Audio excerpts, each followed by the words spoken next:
Okay, we are live. I think it's working. I don't know. Can't tell. Maybe we get some visitors and I can tell if it's working or not. All right. So I don't know how long these headphones will last either. They were 100% charged, but who knows? Oh boy. So we're doing this tonight. We had to do a special game night at Amanda's request, and I hope she's okay with that storm. She said she's okay this morning,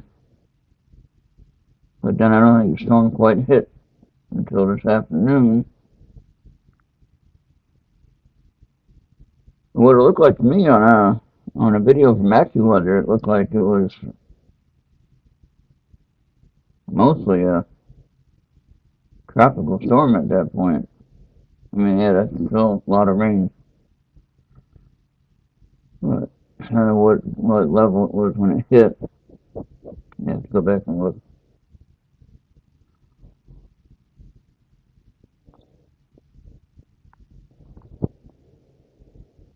All right.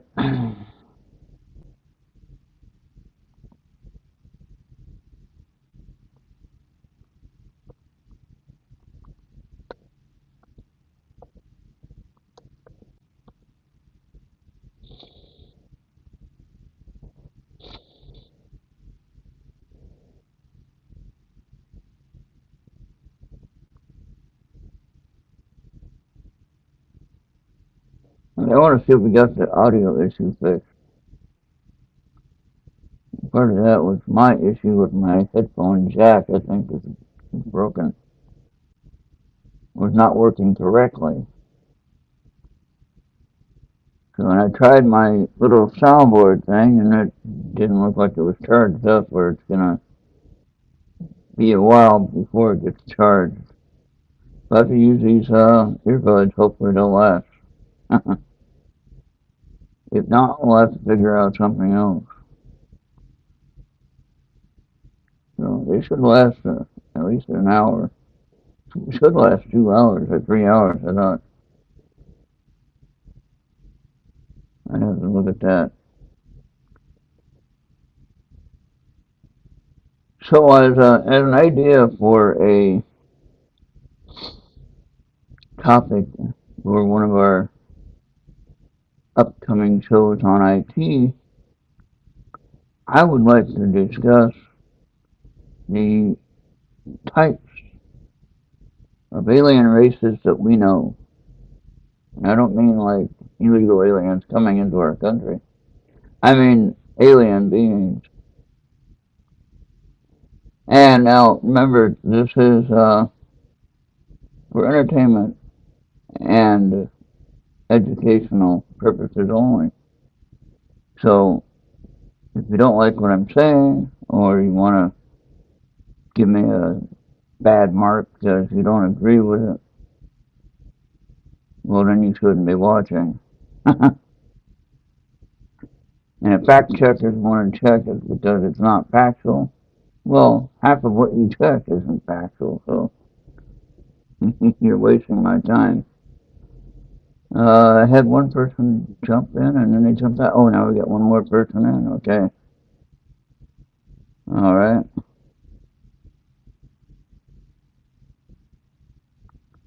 One person on astrology. I hope it's sounding okay. And Esther sent you the link to come over here. Now you'll have to mute, if you do that, you'll have to mute that page so you don't get the feedback issue. Hey Yuppie, how you doing? We're having a different time for this show. We're not using Mixler at the moment, so if you're playing, that's fine. And I hope I'm sounding okay. Am I sounding okay? Yeah, we're testing, and then we're going to play. Esther has a movie if she ever gets here. I think she's looking for that movie that she had sent Bobby or something. So, oh, good. Yeah, I said I don't know how long these earbuds will last. I'll have to get my other earbuds in if they go bad. I have backup. No, I do have backup, so we're good. Yeah, this is going through YouTube and Facebook, my Facebook and astrology and Earth Radio shows, Facebook pages. So, um, the movie she got was supposed to be royalty free.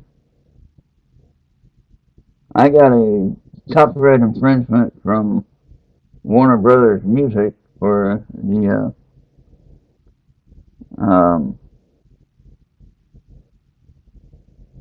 Space Wave show that we shared a couple of weeks ago.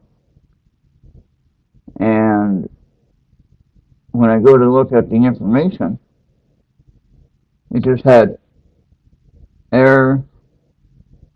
What did it say? Error something. Hey, Bobby. And it had a error something. What did it say now? ERRT. Error. Anyway, there was nothing on the page, so I don't know if they resolved it or what. This was for Facebook. So anyway, we're here. I didn't intend to make any money on that, and I'm not taking anybody's money. If anything, I'm helping them with added views. They want to know, if somebody wants to know whose music that is, hey, guess what? That's how they get more views, more listeners. Win-win situation. Oh boy, I had to turn on my heater tonight. Yeah, let me check the temperature. Speaking of that, let's see what it gives me for a town. Earlier it was right. It said Jeffers. Last night it said Amboy Township. I don't know why it said that. But anyway, every other day it's like Amboy Township, and then it's Jeffers, and they don't know where we're at. Hey Google, what is the temperature? Currently in Jeffers, it's 61 degrees. Yeah, mostly cloudy and 61 degrees. Holy cow. And what do I got the heater on? Oh, well, now we're waiting on that movie. All right. And we're trying to see if Esther can get going here. What is she doing now?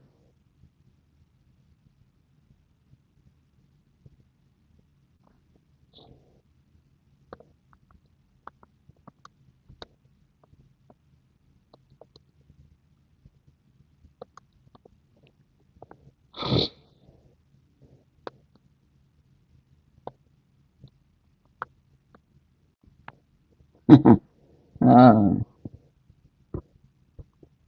I would have been more prepared if I was ready, right? That makes sense, huh? All right. So,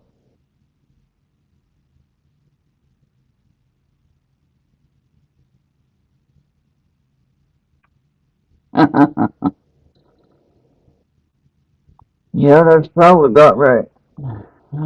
And with all the ovens and everything running, you probably have about 85 to 90 degrees in the kitchen, or galley, as you say. So it got pretty warm in there.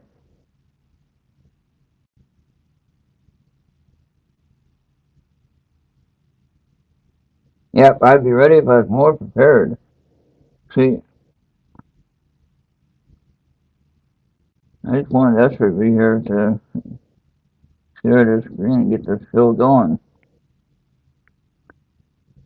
See if she can run it. Maybe she's having to tech issues. I don't know. Bobby, you shared that movie earlier, didn't you? On Skype.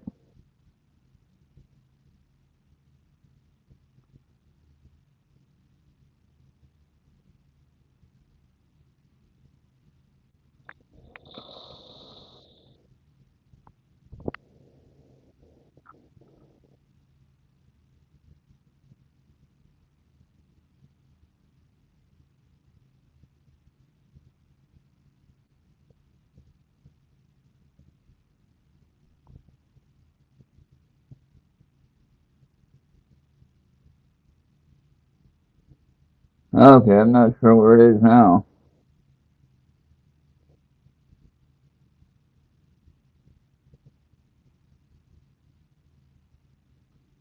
Huh. Yeah, I thought you shared it on Skype. Oh well, guess not. No, I didn't save. Did I save? Yeah, it got too scraggly. It was bugging me. I said, oh, it's gone. I have to do that. Every once in a while I get irritated with that. I think it looks better, don't you? Better. Hey, there's Esther. Hey, is it working?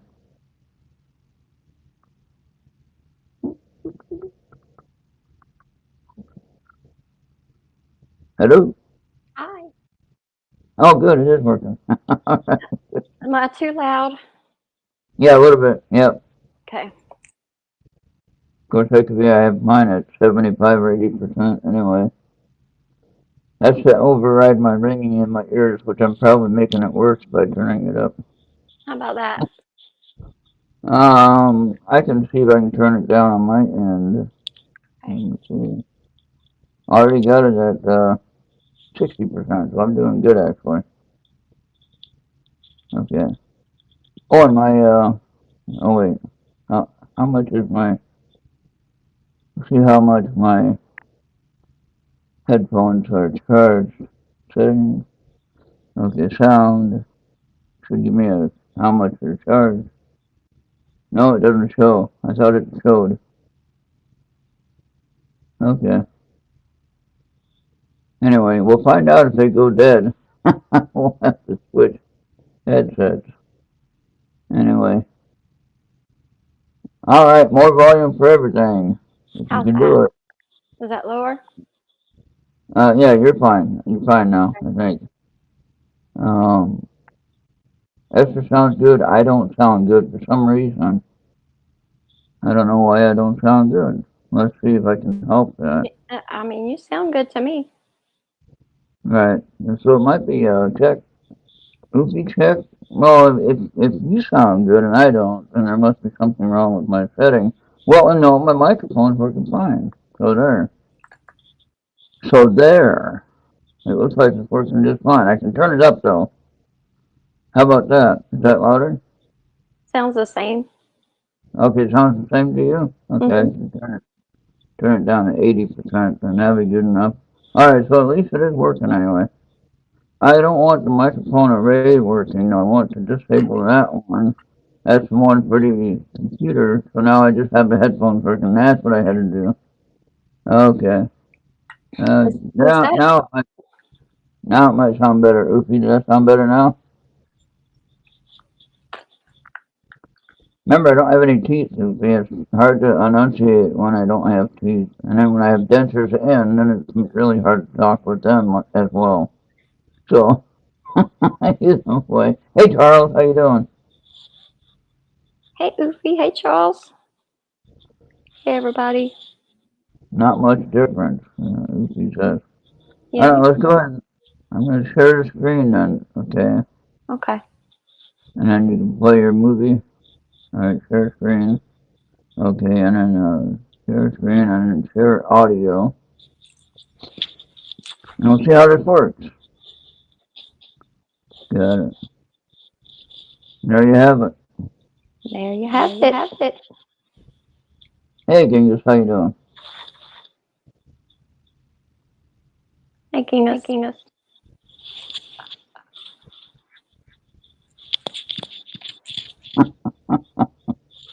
Charles has a big thumb on the normal thumb. I don't know what he means. Did you hit your thumb with a hammer? Hey, do I need to put my feet up for this one? Is it that long?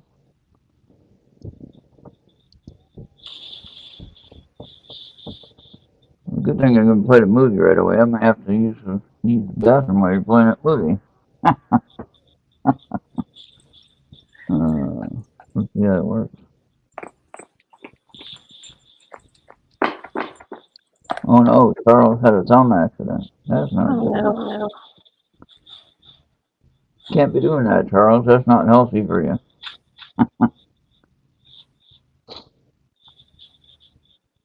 Can you get it to play through it? I didn't know from the screen. Huh?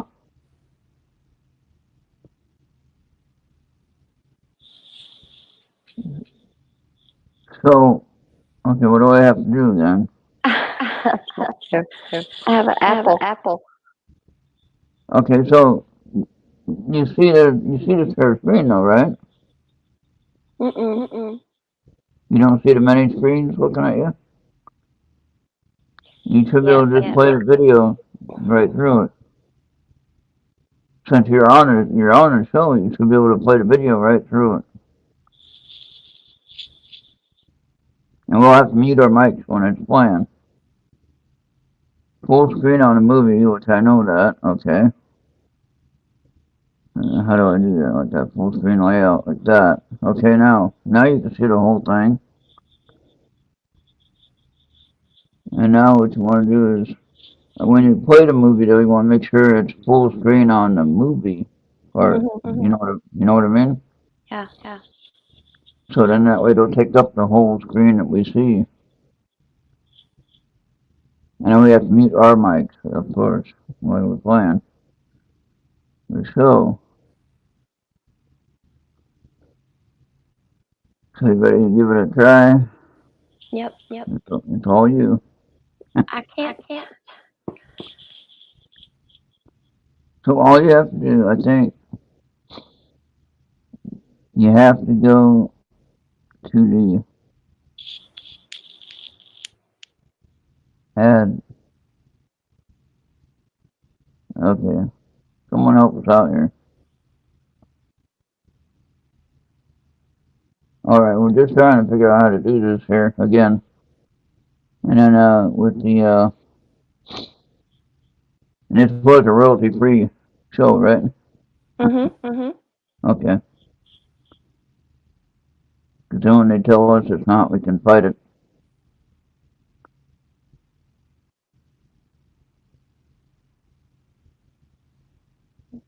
Or you can maybe give me the link and I'll just play it. Share the link with me on Facebook, and then I'll just go ahead and play it directly. You want me to do that? Yeah, play it because you have a share screen. I don't. That's weird. Well, I'm sure I do. I don't know where it is. Go and share the link with me on Facebook. Okay. And then I'll get to it and then I'll play it. I'm going to remove this share screen or stop sharing. Okay, there we go.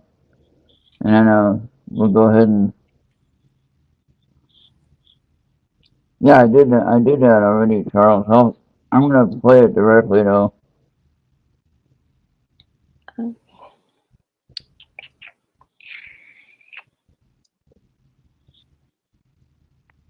Yeah, Esther has limited ability as the visitor or co-host, you will. I don't know why. You should have the same thing I'm seeing. So, but anyway, I can see what you're seeing. I don't know how to share the screen on a Mac. Okay, well, we're gonna have to learn that. Nothing wrong with that. We always got to learn, so we're gonna have to learn that. Go ahead and share that video link on Facebook. I'm sending it to you. Okay, and then I will get to it, and I will play it right now. Okay. Oh, that's one you were talking about earlier. Yeah. Oh, okay. All right. It's the story of the CIA training people to remote view and stuff. Right. Yeah. Okay. Now let me get to it. Okay. Full movie. Hold on. Wait 1 second. Now we're gonna pause that though. Hold on. I said pause. Damn it. Okay. Now we're gonna. Sometimes it can be frustrating. We're gonna mute our mics, but I'm gonna make this big. Let's see if I can make it big. I know if Andy was here, that would be a good one, huh? Okay, now let me see. Make that big. That's big on our view, right? Oh no, I have to share a screen now right now right? I have to share a screen now. Yeah. Okay, hold on. Oh boy, this is confusing. We will get better at it, I promise you. Where's the screen mirror there? Okay, so now I have to share a screen and then play it, right? Okay, share screen, share screen, Yeah, we really share need to audio. practice this. Okay, there we go. Now we got it. Now we're gonna share screen and Okay, I'm gonna go on mute mute. Go myself. on mute. Yep, mute.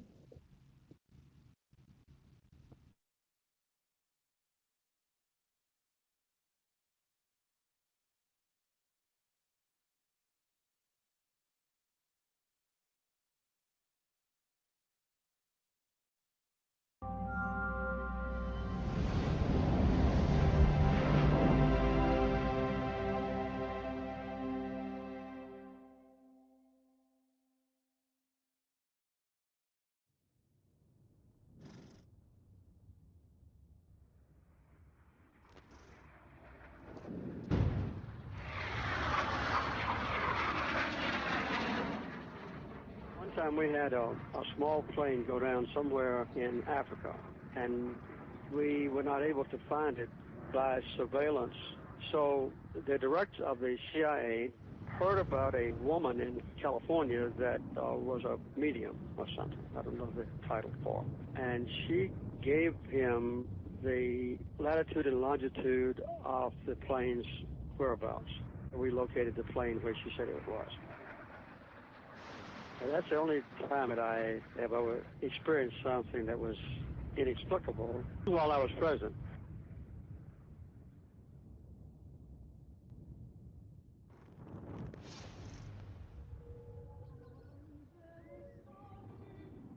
He was the most psychic man in the world, but nobody seems to know what killed him.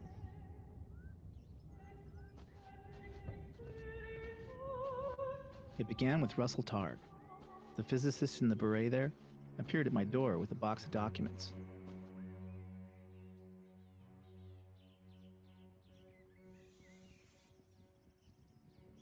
Okay, so this is marker 701. This is where the caretaker told me I should start. And I'm going to see what this is. This is marker 700. So indeed, Pat's grave is entirely unmarked. I think he deserves better than that. This is probably my last opportunity to say goodbye to my good friend Pat.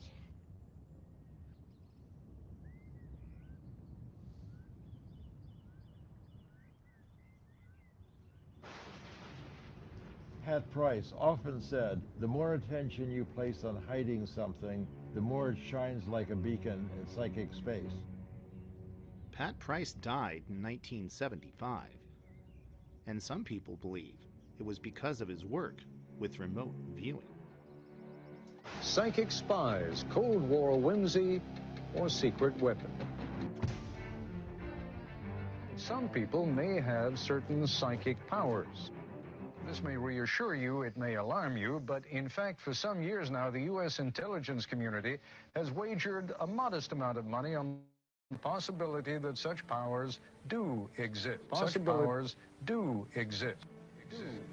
But the most enduring experiments have been in the field of remote viewing. We got into it when we discovered that they were in it. We found that many individuals are able to accurately describe what's going on in distant locations, blocked from any kind of ordinary perception. Are you saying that the work you've been doing is classified? I really can't talk about matters of classification, as you can imagine. My name is Russell Targ, and I'm a physicist.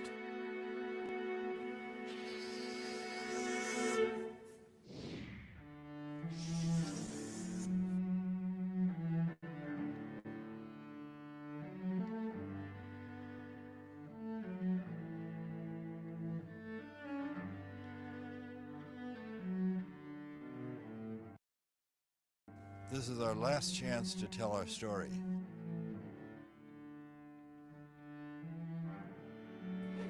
I haven't been on a road trip like this for many years. They always assume that people are immortal. This is the final boarding call for passengers. I hope the people who have seen and used operational material will say, yes, that really happened. Final boarding call for passengers.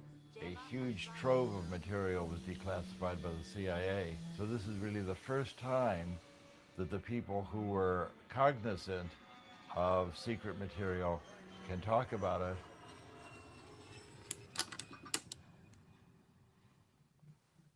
At one time, humanity worshipped fire. The shamans called it magic, and the people feared it. And now science recognizes fire as simply another part of the natural world.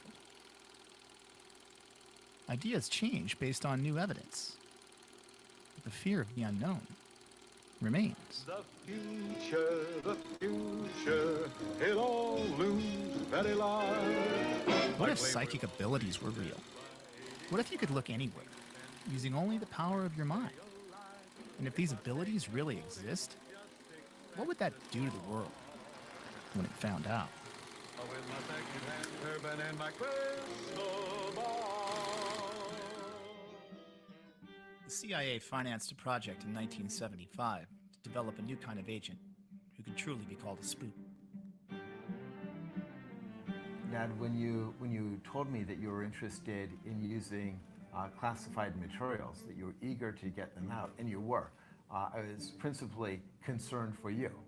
And our family, no doubt. No doubt. We received a letter from the CIA and said, sorry, not now, but later. I said, well, Nicholas, I'm just going to publish the book. And I just thought that what could be more important than to help my father, one, get the documents that he was seeking, but also to help make sure that he stayed out of jail.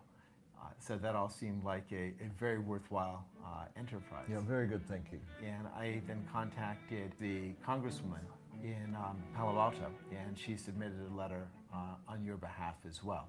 Oh, that's very nice. I didn't know that.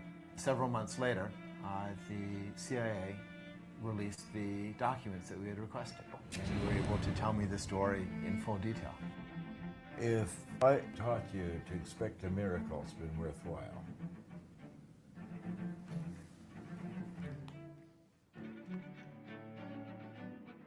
With the floodgates now open, an additional 70,000 documents on remote viewing were declassified. I can now show everybody these pictures without having to kill them afterwards. You can actually take out of thin air information about something you have absolutely no access to, just using your mind. If we want to know why the CIA was lying about our program, perhaps we should go to Detroit and talk to Kit Green, our former contract monitor. He was branch chief of the Life Sciences Division at CIA. I was given the results. The drawings showed the ability of a visual representation that appeared to be better than overhead imagery. In Pat Price's drawings, it was as if it was from inside his brain that the information was coming, not from his eyeballs overhead looking down.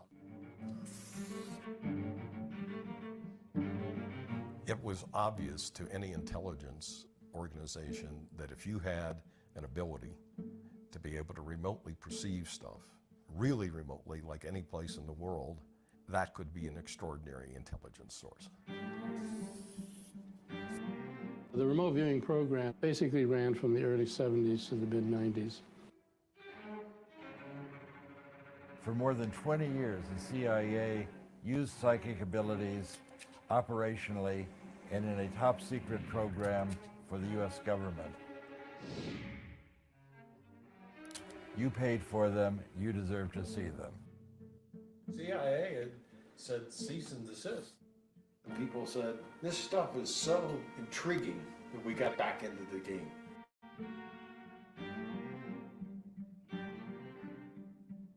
We We once found a guy that could see anywhere in the world through his psychic powers. We could show him a picture of any place and he could describe any activity going on there. But he died, and we haven't heard from him since. CIA Director Stansfield Turner, Chicago Tribune, August 1977. Because I believe when he died, he was out in Las Vegas or something, and Kit Green rushed out there.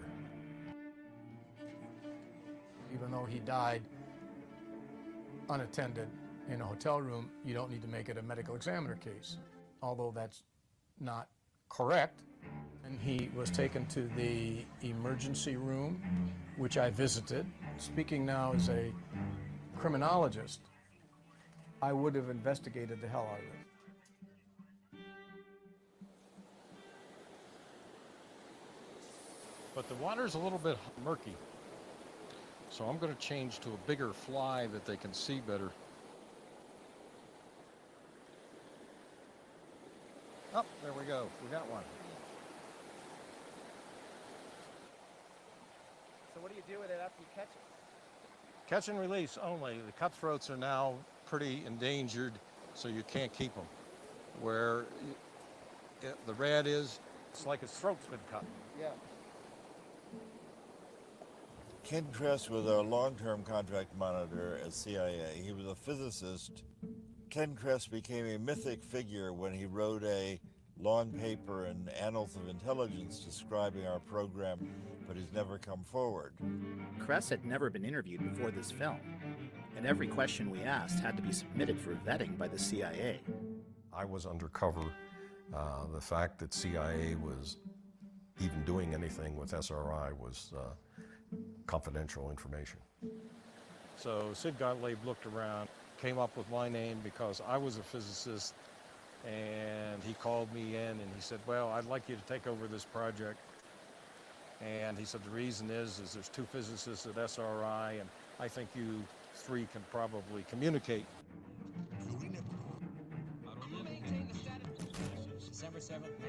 The first series of experiments here at Stanford Research Institute were what the scientists called remote viewing.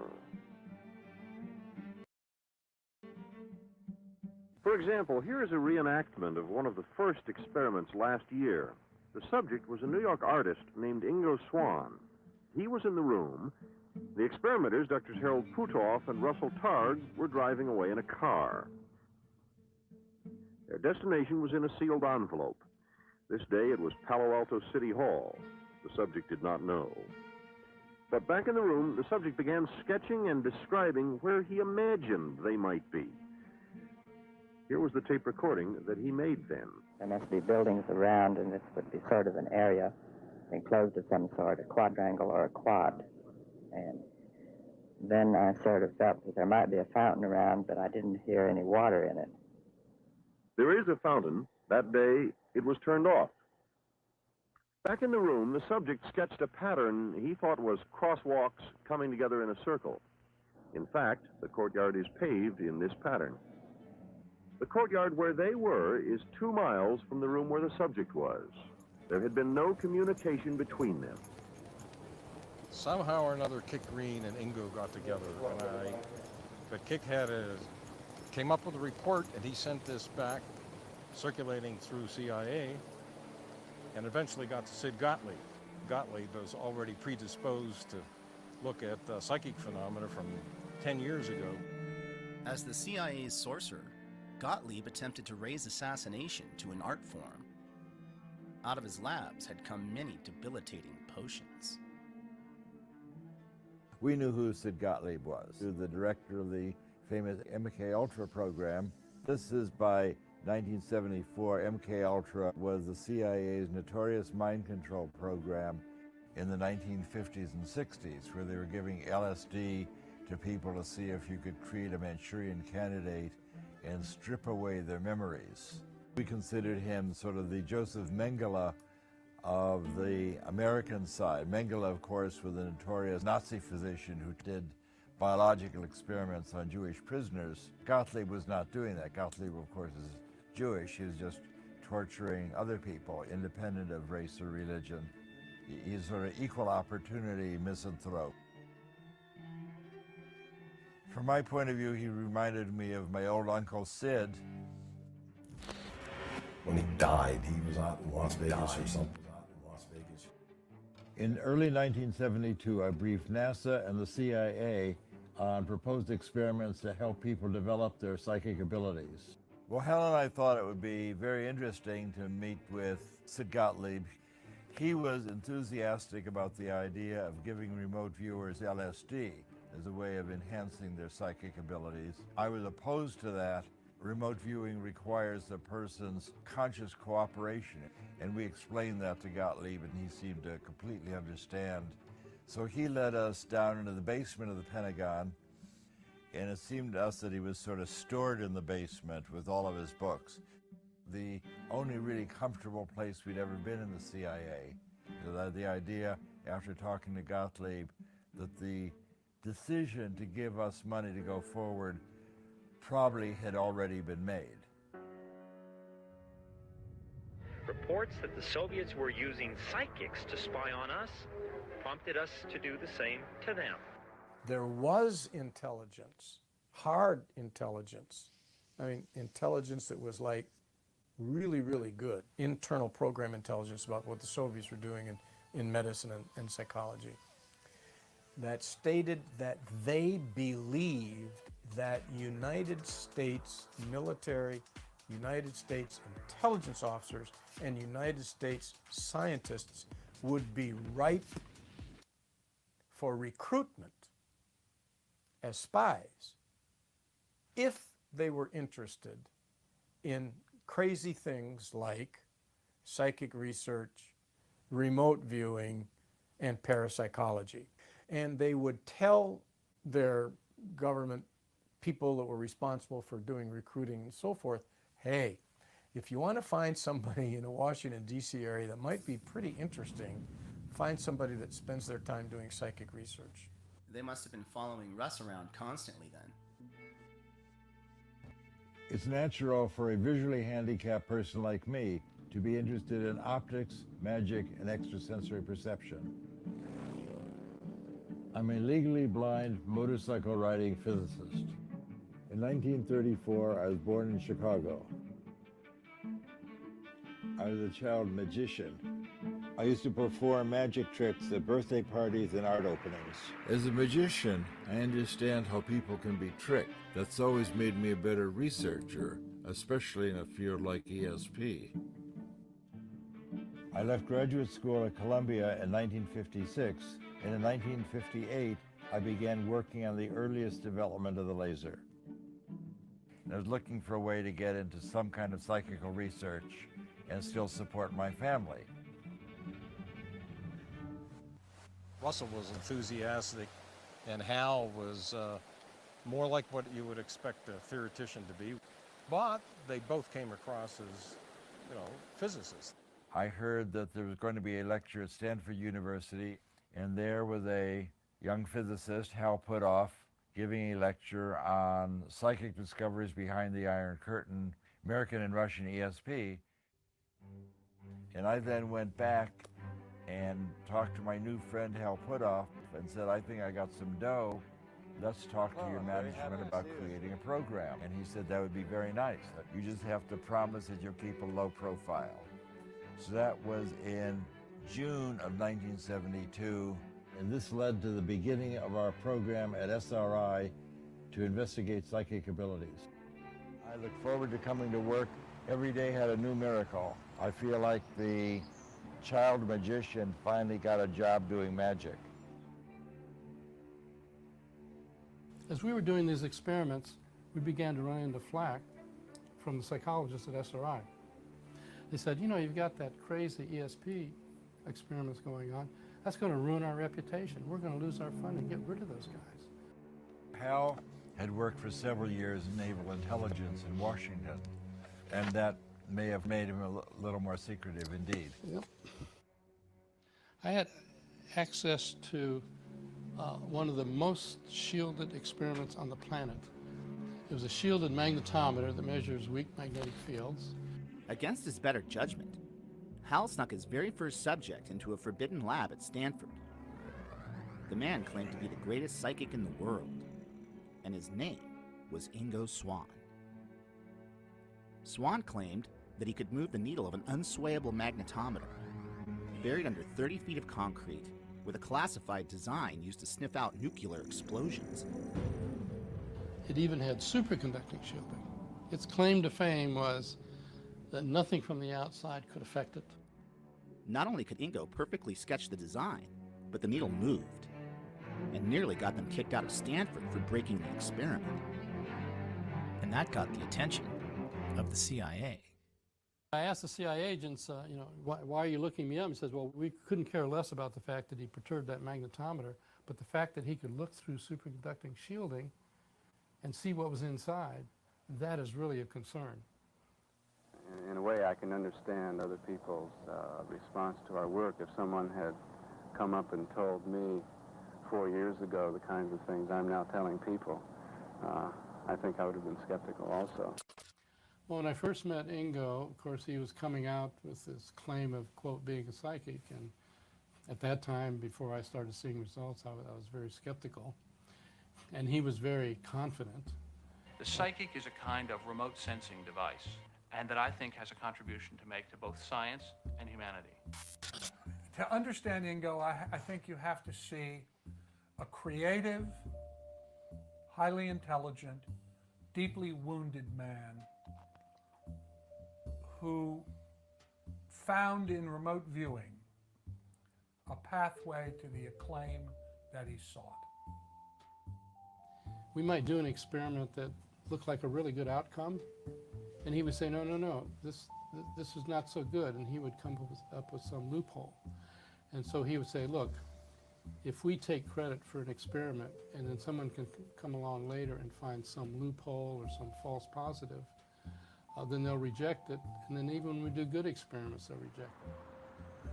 He told me a story. He was a homosexual, which doesn't matter, I mean, who cares, but it mattered to him because he told me a story which I've never forgotten of being beaten up by a bunch of boys who he liked and admired when he was a youth. And I think he wanted to be acknowledged. I've often recovered many of the thoughts about existence I had as a child. A major one of these was the separation of consciousness from the body, which was very real when I was a child. This kind of thing happens in art.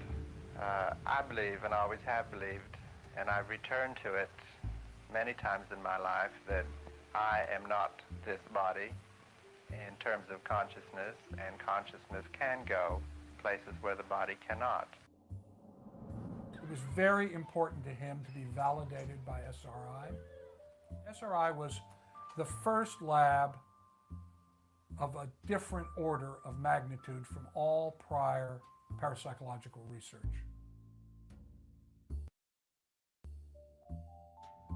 What SRI was always upset about is that during our day here, we brought in 1% of the money and 99% of the publicity. Back in 1972, SRI was primarily a contractor for the government and some industry. With the riots in the late 60s, early 70s, the fact that classified work was going on at Stanford University, they didn't like that. Up until that time, most parapsychological research was done by small foundations on minuscule budgets operating in a corner of some basement. At SRI, the level of classification was top secret. It took a long time to get the security clearance. You can't walk around, you have to be escorted because of the secret projects. Full of high-class scientific equipment, beeping and showing on the cathode ray tubes and all that. And when Russell and Hal got positioned there, it had a big impact. And on Ingo, it had a particularly big impact because the work that he did at SRI drew a lot of attention. To be in that kind of laboratory, they must be very important and really have a grasp of the truth. So you guys had a psychological procedure that in the neighborhood thing, as it were, that was fantastic. And I think that's partially why you got such damn good results. And all of them succeeded in remote viewing. Drs. Puthoff and Tard do not know how. And so maybe one of the most important things about the work done here is that it has been published in one of the most conservative and prestigious scientific journals in the world. With this note, few readers will finish without wondering for at least a moment if indeed ESP might be possible after all. What a difference that would make to us all. Jack Perkins, NBC News, Stanford Research Institute, California.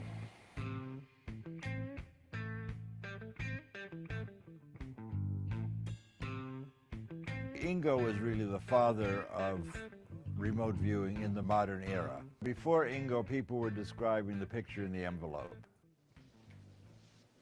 Square. Good guess, but wrong. He said, if I want to see what's in the envelope, I'll open the envelope. I can focus my attention anywhere on the planet, give me something interesting to look at. And he threatened to quit.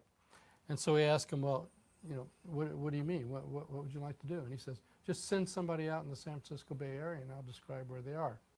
Well, it takes a lot of guts to accept a challenge like this.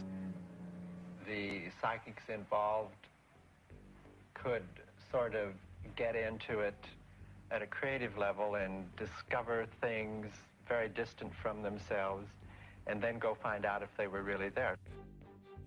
Well, we had, by now, 30 analysts, not scientists, in CIA, and maybe 6 or 7 scientists in CIA talking about these initial dozen or so results of these anecdotal situations.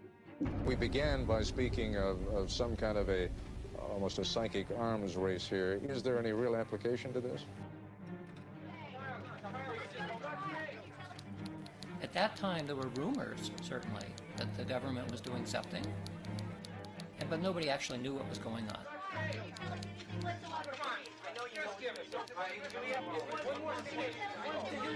Why are the intelligence communities chasing after this thing called remote viewing? What if there are no secrets? What's really going on here? They had to put resources on something that sounded crazy. That's what it was. And we would all talk about them and say, well, I know I didn't lie. I know you didn't lie. And we'd get polygraphed once in a while, and it became clear we weren't lying. That wasn't the issue. What's going on? These people from CIA were very concerned. They had one goal in mind, to prove that it was nonsense. Well, we've looked into your background. You've had these high security clearances. You've been polygraphed. We know we can trust you.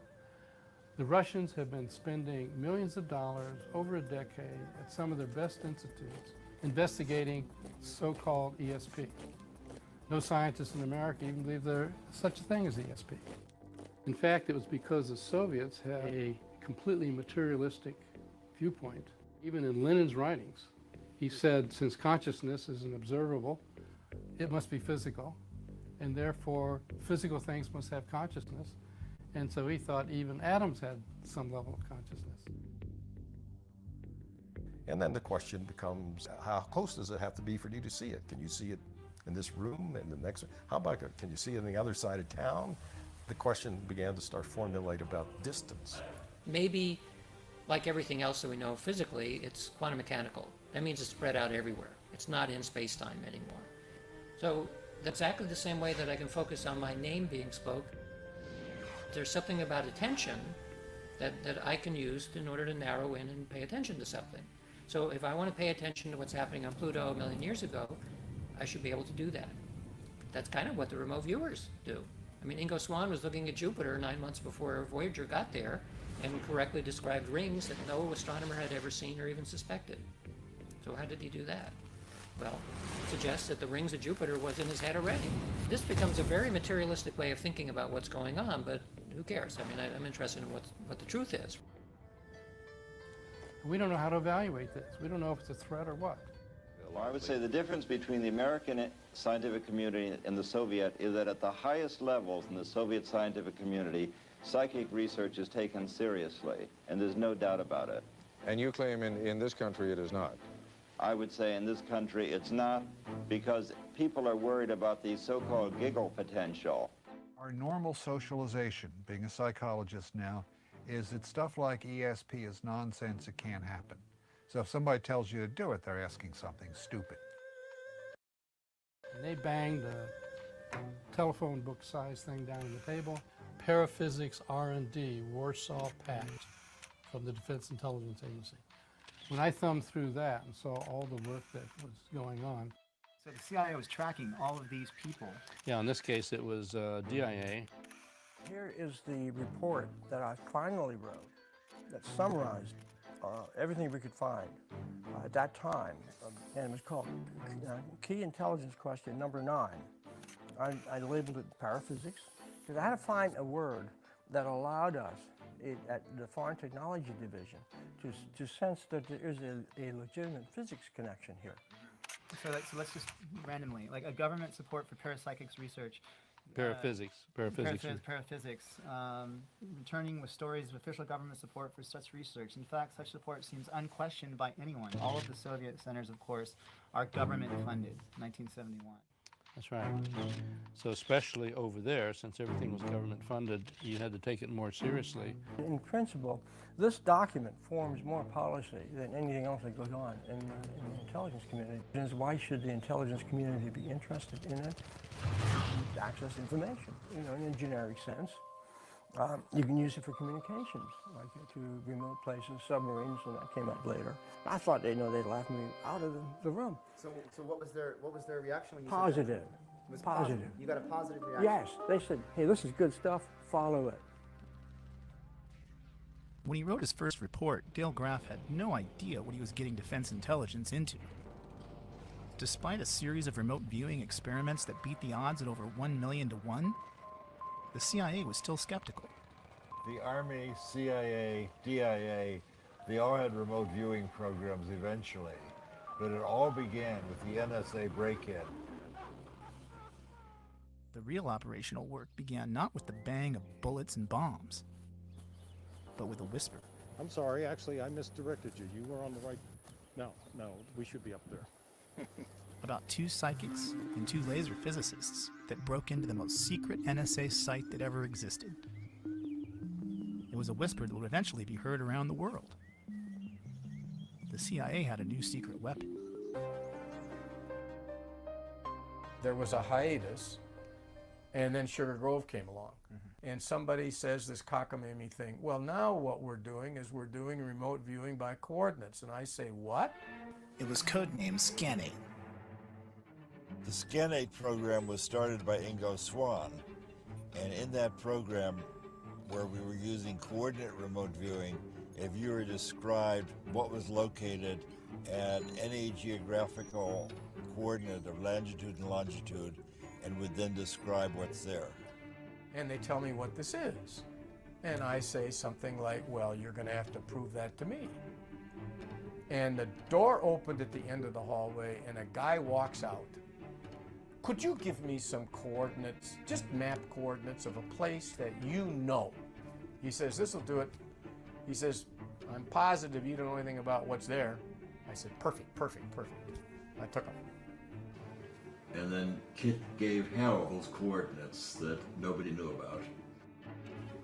From Ingalls' standpoint, he said this is really a sexy target. It's got all kinds of antennas. Seems like a very hush-hush place, very military, and he drew how things were laid out. The results came back so specific on paper that I was just like, I was kind of nonplussed. It included a diagram, guardhouse, accordion doors that roll up big enough to put a Jeep through, 4 stories below, hallway, cipher lock, and I took it to my colleague Dave, who had given me the coordinates, and I said, here. He said, man, Green, this is nonsense. I said, are you really sure? And he said, man, I gave you the coordinates of the log cabin I just built in West Virginia. So I called up my colleagues and I gave them the results, and I'm sick of it. And just before I hung up, the fellow I was talking to, who I can't name, but whose initials were Russ Targ, said, "That's really too bad. It's really too bad. Really too bad." The other guy found the same thing. Early in the SRI program, there had been some publicity, and Pat Price had read about it. That happened to be right when we had been asked to target on the West Virginia site. So it was over the telephone, saying, you know, I used to be maybe police commissioner or something like that in Burbank, and sometimes I would get intuitive flashes about some crime scene that we were working on, and it would turn out I was be right. Maybe I should be a subject. SRI comes up with Pat Price. He had a map on the over his desk, and he had a bunch of pins on the map of the world, and their pins were all stuck in the ocean. And I asked him, I said, Pat, what are all those pins? They're just scattered all right. He said, oh, I'm following all the nuclear submarines in the world, and I move the pins around and I relocate them. For an intelligence officer, I mean, this would be one of the most fundamental breakthroughs in naval intelligence if you could follow all the submarines in the world. Pat Price was brought in independently to describe the same target location and went on to read documents hidden in the vault 3 floors below the surface. So that's really interesting. Okay, yeah, okay, I'll talk. What did you say? And I drove to the coordinates, and I found the cabin. And 100 meters down the road, I found a dirt road from the cabin. I drove down it, found the guardhouse, found the dish, found the accordion door. This naval installation's purpose is to perform communications research and development for the U.S. Navy, the Department of Defense, and various elements of the U.S. government. I reported that. It got to the Office of Research and Development, it got to the Office of OTS, and there was, a huge controversy. And it started as very small ball. But what the person who picked the target didn't realize was just right over the ridge, a mile or so away, whatever it was this super secret facility for picking up Russian satellite information as it went overhead. And so both of them said, maybe that's what they want us to describe. In the 1960s, Sugar Grove became one of the NSA's most important Cold War listening facilities. And then the whole thing blew up. But remember, it was about what was inside that building. File folders with the following names. I remember that they were all associated with a pool game, like playing pool or billiards.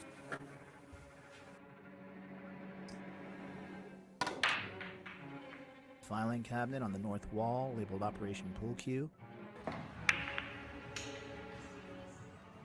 4-ball, 8-ball, rack up. I'm saying, this is reminiscent of his visit to the place that Kit took him. Within 48 hours, I had security officers in my office at headquarters. And they were grim-faced and they were upset. And I was told this officially, it's been made public. The filing cabinets were there, they were green, there were file folders, and they had the exact 3 names on the file folders. Now, that was the first thing that was important, is that they were correct. However, those guys out in California got the code names. They got code names that were part of a special access program, not just code names. They got special access program code names which were classified top secret. The names were classified top secret. We were then descended upon by all the law enforcement of the United States. We had government agencies from NSA and CIA coming to visit us and find out why the CIA had targeted a group of psychics to go spying on the NSA. So I didn't know whether to be sick to my stomach or what to do. So it wasn't just Kit Green, it was the owners of this site. And you know, some of it, like some of the names that I told you, turned out to be accurate.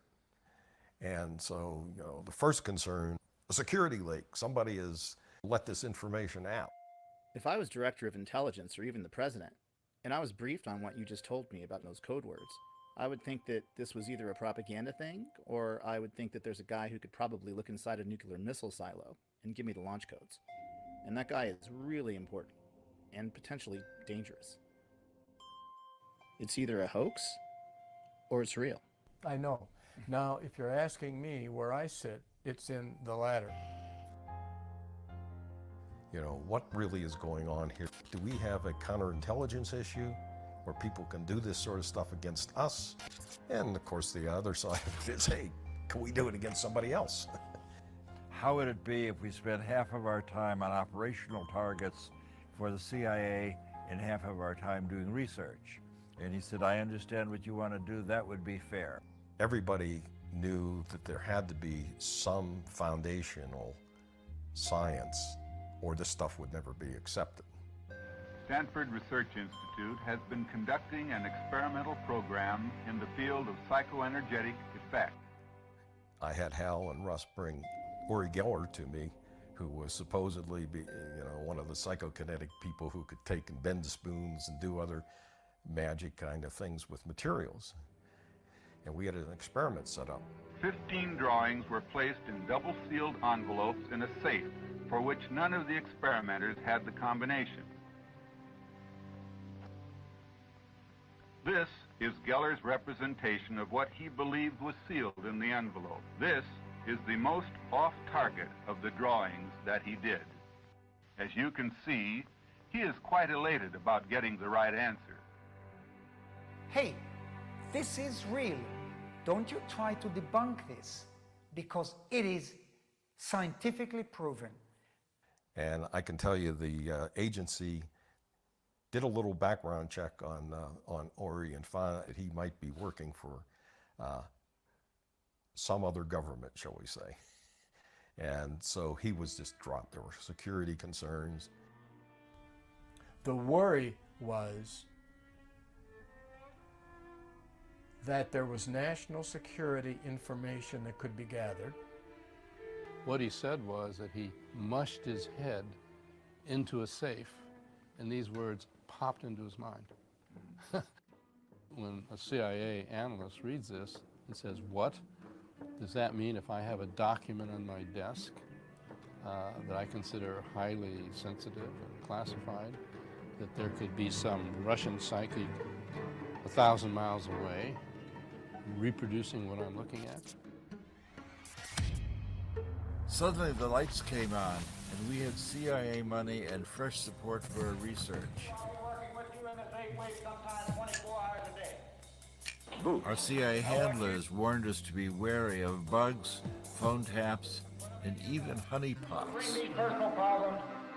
We could see anywhere, and they had unlimited resources to back up our claims. We even had a degree of fame among those in the know. It was like a dream come true.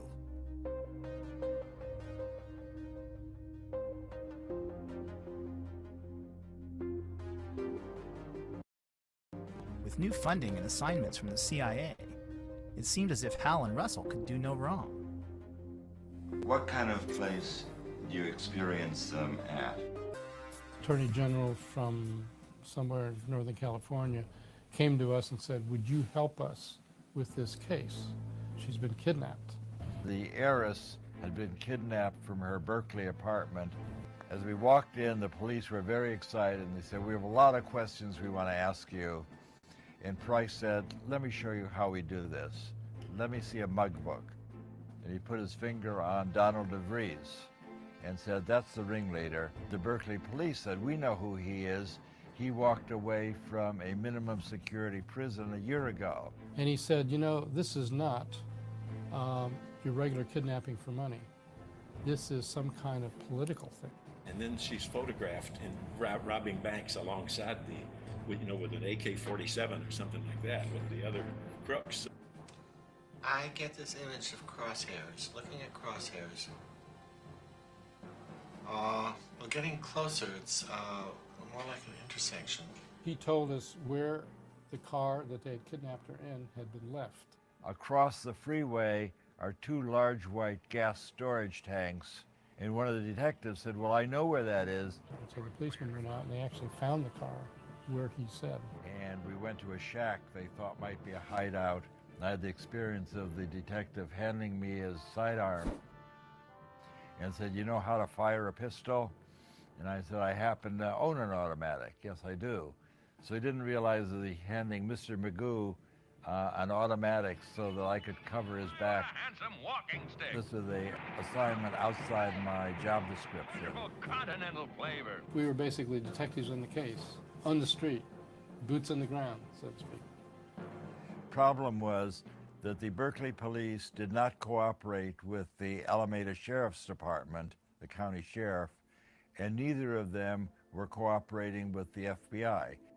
It was only after the entire thing was resolved we found out that that indeed was the area where she was being kept, and the layout in the apartment was as he described, and in fact she was being kept in the closet. And we got a formal commendation from the Berkeley Police Department. Unfortunately, a lot of people got killed in the meantime. They attracted not only fans and law enforcement. The CIA had gotten hold of Soviet documents in which our names were in there as targets to be tracked and to be turned if possible. That's as I said, well, then we have to take this whole thing very seriously. And I began to feel frightened. This felt like a penetrating into a dangerous area. When he died, he was out in Las Vegas.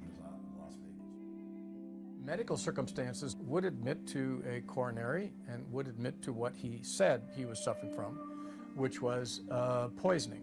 Particularly, he said, a food poisoning. Later on, somebody said, well, you know, the KGB did him in. I said, oh yeah, I've heard these rumors. You know, I have no reason to believe that.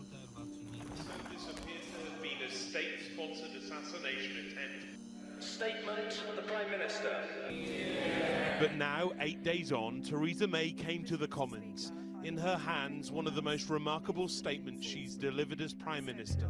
It is now clear that Mr. Skripal and his daughter were poisoned with a military-grade nerve agent of a type developed by Russia. This is part of a group of nerve agents known as Novichok.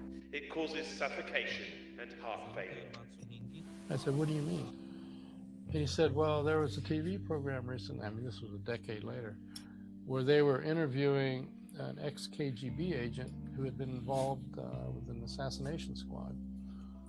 And the interviewer had asked him, you know, what do you do?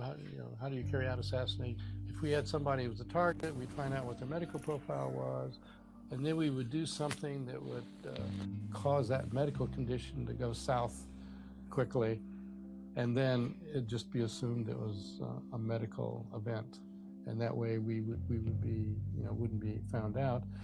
And so the interviewer, I'm told, I haven't seen this program yet, I haven't been able to find it. The interviewer said, well, did you ever actually use that approach? They said, yeah, once on a psychic who worked for the CIA. Our husbands and wives.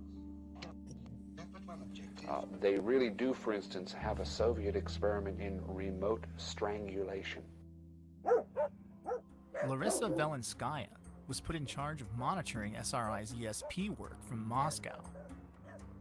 Kamiansky was in Moscow and Nikolai was in Leningrad. Kamensky imagined that he tried to strangle Nikolai. Nikolai was unaware at all. He felt that he couldn't breathe. He was on the edge of unconscious state. And suddenly everything disappeared just because Kamensky in Moscow stopped transmit this image. I do solemnly swear and will, to the best of my ability, preserve, protect, and defend the Constitution of the United States. So help me God. I got frustrated as I realized I may be trapped in our own success. Everything was now a secret. I couldn't even tell my family.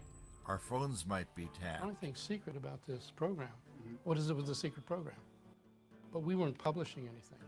We went to the CIA handlers and we said, look, you've got to let us publish some of these experiments. Everyone's beginning to say, well, gee, maybe it's a secret program. So anyway, we got their permission to put together a series of our Bay Area remote viewing experiments and publish them. They wouldn't let us publish the hot stuff, and they didn't care about the bigger implications of our work. Maybe I had made a deal with the devil. I said, have them go back and get some more. Well, the obvious thing was to do something on the operational side. So I started searching around for a project that would have some impact. It was a research facility. That was all that we were going to tell them. So this was our very first #1 Soviet site. Pat Price was the remote viewer in this case. The CIA people came and just gave us coordinates and said, look here. And so he leans back in his chair, puts his glasses on, and I'm looking at him and I'm saying to myself, why does he put his glasses? He said, I put my glasses on because I can see better remotely when I have my glasses on. And I'm sitting there thinking, yeah, okay. We sat down with our coffee and I said, here's the target, Pat. What do you see? Next morning, they came back with a sketch. And we showed him the picture. So I go over and I say, well, I've got this science fiction fantasy crane. Well, we looked at that and, were quite frankly astounded at the similarities. And he unrolled a big picture of an R&D facility, and right in the middle of this facility was a photograph of a giant gantry crane. So the sketch on the left is what Price produced, and this one is the one that is derived from the from the sketch from the photographic image. He said, oh, this is a huge crane. He said, I saw somebody walk by and the guy only came up to the axle or something on the wheels, or up to the top of the wheels. Pat, what do you see about underground? He said one of the big things they're doing here is making these 60-foot spheres out of steel. They're actually 58 feet. What I was told was the analysts of Semipalatinsk did not know about the gores. They finally rolled out a 60-foot diameter steel sphere that's part of a containment vessel for a particle beam weapon to shoot down American surveillance satellites. Exactly what Price described.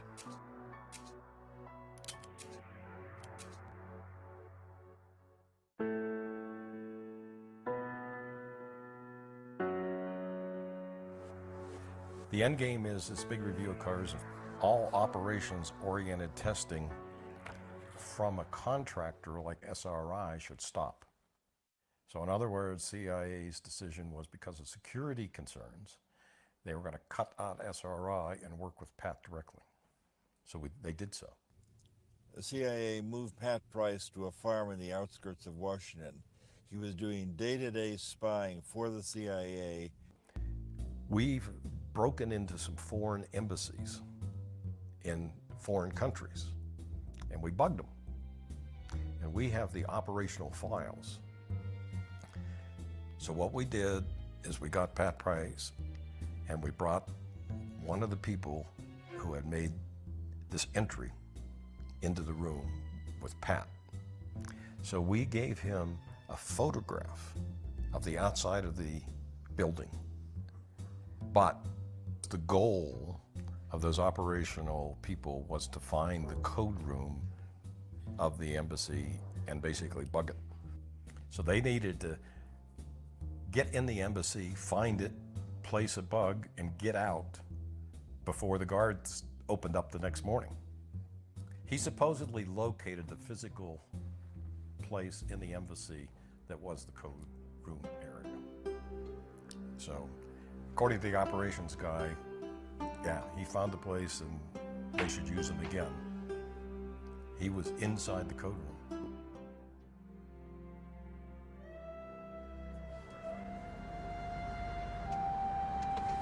Sonic Core, Tampa Street, and that's it.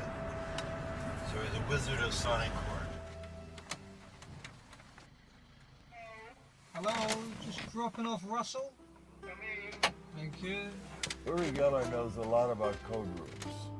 Uri says he spent a long time working for Mossad, so perhaps he knows what happened to Pat Price as well.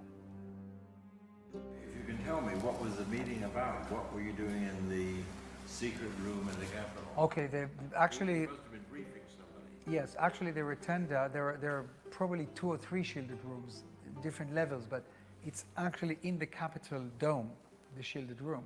It is a room where no eavesdropping can take place because the walls are leaded, etc. All kinds of materials, even the plugs are different, and you know, it can also be a wine cellar. So while doing secret work, that's fine. You can drink wine and get drunk.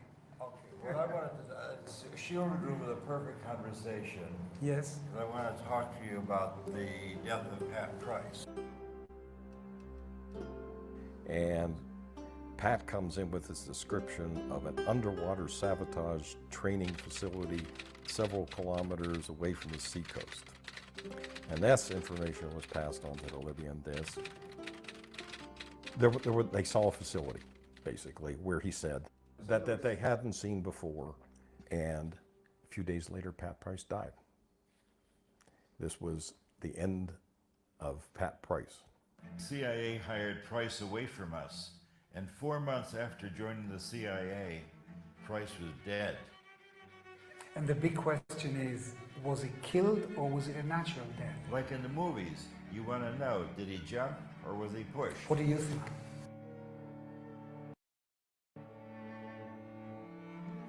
The emergency department people said that there was an individual that came in with him with a briefcase that showed the attending physician in the emergency room his recent EKGs from Greenbrier, which was the facility that I knew that we'd taken him to get his cardiological workup some months ago, and basically said, look, here's the guy had rampant serious coronary artery disease. He had a heart attack, so even though he died unattended in a hotel room, they decided, they meaning the hospital and the police, to not make it a medical examiner case. So they didn't do an autopsy, although that's not correct. And the man disappeared with the briefcase, with the notes. They never took any records of it. Body was removed and cremated. And then they called his wife. Yeah, wow.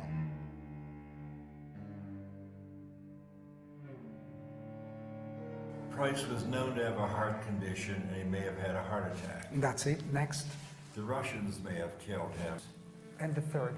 In my opinion, yes, is the CIA discovered quickly they had a terrible problem. After Price's death, it emerged that his church may have been attempting to blackmail the IRS using classified documents.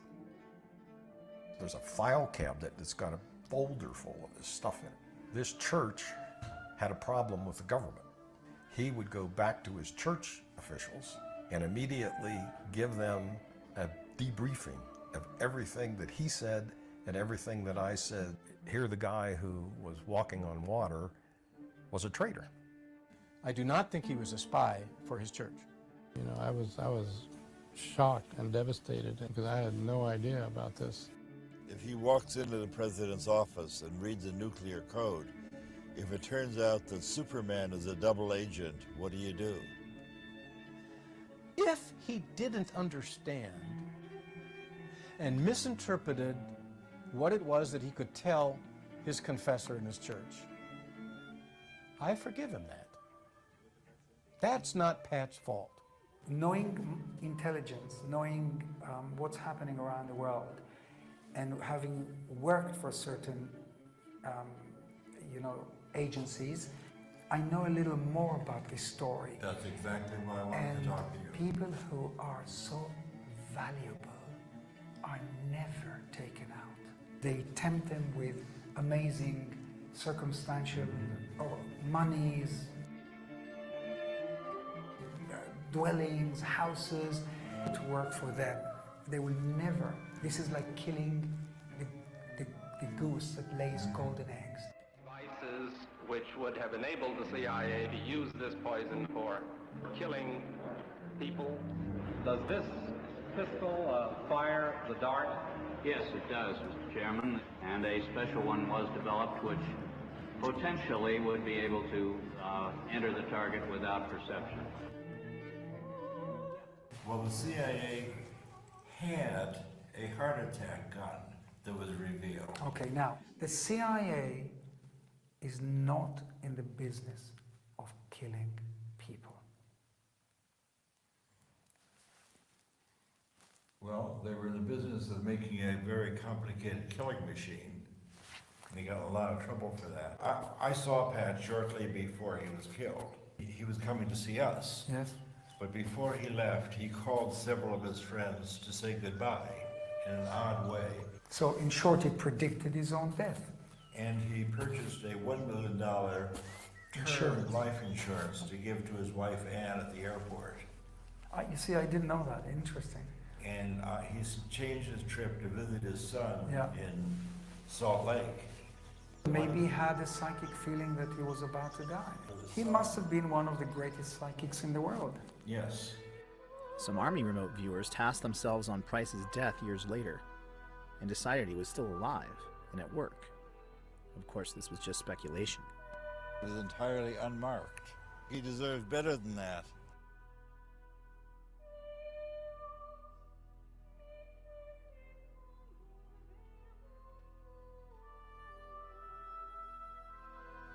Shortly after that, Hal and I were called back to Washington for an investigation. What the CIA had hoped to squash by eliminating SRI's contract would only grow after an Aviation Week article released after Pat's death perfectly matched his description of the gores of Semipalatinsk, something no one else in U.S. intelligence knew. This shook the halls of power and set into motion new fears about Russian psychic spies. The question is, why? What was happening in July, August of last The year? House Committee on Intelligence Oversight decided there must be a security leak that gave the California psychics information that no one in the rest of the intelligence community had. Well, actually, I was excited about the opportunity to brief them because by this point in our career, the more people at high levels who knew about what we were doing, the more support there was to make sure that the program went forward. Unfortunately, you will learn today that these efforts by Russia to discredit the U.S. and weaken the West are not new. All I can say is that if the results were faked, our security system doesn't work. What these persons saw was confirmed by aerial photography. There's no way they could have been faked. There were 4 senators out there fighting to keep it going. What's next? Are we looking at a new Iron Curtain descending across Eastern Europe? And we were supported for another decade.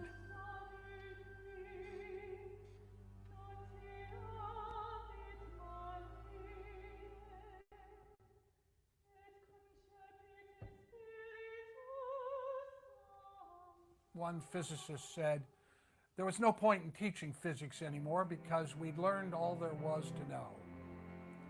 And now we look back and realize that what we thought we knew was the tiniest fragment. Although the CIA publicly denigrated the idea of remote viewing and claimed to end interest in the subject after the death of Pat Price, SRI's rising profile led to partnerships with every single branch of the intelligence community. Defense Intelligence Agency took on a contract with the U.S. Army in 1978. It begins. But this being the Army, it really starts with drill, naturally. Over 3,000 troops in Fort Meade, Maryland, were screened by Army intelligence to find the top 6 that would spearhead the program. That first day in the company. These were grunts, regular guys. Vietnam vets picked because they had a knack for avoiding landmines. And the CIA didn't like it. It caused leaks. The most decorated was Remote Viewer 001. Chief Warrant Officer Joe McMonagle. The Stanford Art Museum was Joe McMonagle's first ever remote viewing. We then did 5 more trials with him. Altogether, we did 36 trials with the 6 Army volunteers. Out of the 36 trials, these officers were able to get 19 first-place matches, where one would expect only 6 by chance. The odds of such an excellent result is better than 1 in a million. Joe got the Legion of Merit. That is a very big deal. It is the second highest non-combatant award that the military gives. He has done more live-to-tape remote viewings than anybody else alive. He lives at the top of the mountain, where every great prophet lives. He was the first to speak out when parts of the program were publicly outed in 1995 and subsequently denigrated by the CIA. It may have helped locate American hostages in Iran. There were 2 or 3 others that were held away from the embassy. No one seemed to know exactly where that was, but we were instrumental in helping identify that location. I was paid to do remote viewing by the U.S. Army for 6 straight years. And indeed, he turned out to be one of the most psychic people we ever worked with. You can actually take out of thin air information about something you have absolutely no access to, just using your mind. Remote viewing was first brought to my attention by Skip Atwater. It occurred to me I had been 9 or 10 years doing this counterintelligence work when I said, Colonel Webb, I brought this book called Mind Reach. And if what they say in this book is true, there's a huge gap in our counterintelligence effort here. I left the book Mind Reach with him, and the next day I came in and he says, you're right. If this is true, what's being said in this book, this is something that we aren't attending to. This might, in fact, be a threat to the intelligence community. One of our greatest operational successes was when Joe McMonagle pinpointed and described an enormous Russian submarine in a location where it was totally unexpected. There was a very, very large building. We didn't have enough intelligence by ordinary means to know, well, what is being built inside that building. The building was hundreds of yards from the water. What I decided through remote viewing was that they were probably constructing a new submarine. And the submarine was unique in that it had twin hulls. And the hulls were actually stuck together this way. So it was a twin-hulled, very wide submarine. It was half again larger than any submarine in existence at the time. It had dozens of new capabilities, and I said they're going to launch in 120 days. And this was all disagreed with by the senior officer from the CIA. He made arrangements to look at the area 114 days later. And they, in fact, had launched the largest submarine ever built in history. It's called the TK-089, the Typhoon-class submarine. The only response we got from that individual was, it was a lucky guess. And that individual was Robert Gates. Did you at any time feel that this was worth the taxpayers' money? Well, all I can say is that in the 20 years or 25 years that I was perhaps in a position to be aware, I don't know of a single instance where it is documented that this kind of activity contributed in any significant way to a policy decision or even to informing policymakers about important information. In October 1983, Secretary of Army John Marsh was briefed by Lieutenant Colonel Busby of INSCOM. His report stated that 350 of 700 remote viewing missions, or 50%, were deemed to possess intelligence value, and 85% showed positive evidence for remote viewing. We probably collected more intelligence on that one submarine in 4 days than the entire Soviet sub-pack. What you have to understand is the program operated year to year based on its successes, not its failures. And the fact that it was funded on a year-to-year basis speaks loudly as to why it existed for 20 years. And the chief proponent in terms of tasking, or the one agency that probably used more remote viewing than any other agency, was the CIA. I'm familiar with that quote of Gates, there's nothing, we closed the program because it didn't amount to anything. Let me just read this one thing I've got here. Joe got the Legion of Merit, and Joe, upon his retirement, got this. While with his command, he used his talents and expertise in the execution of more than 200 missions, addressing over 150 essential elements of information.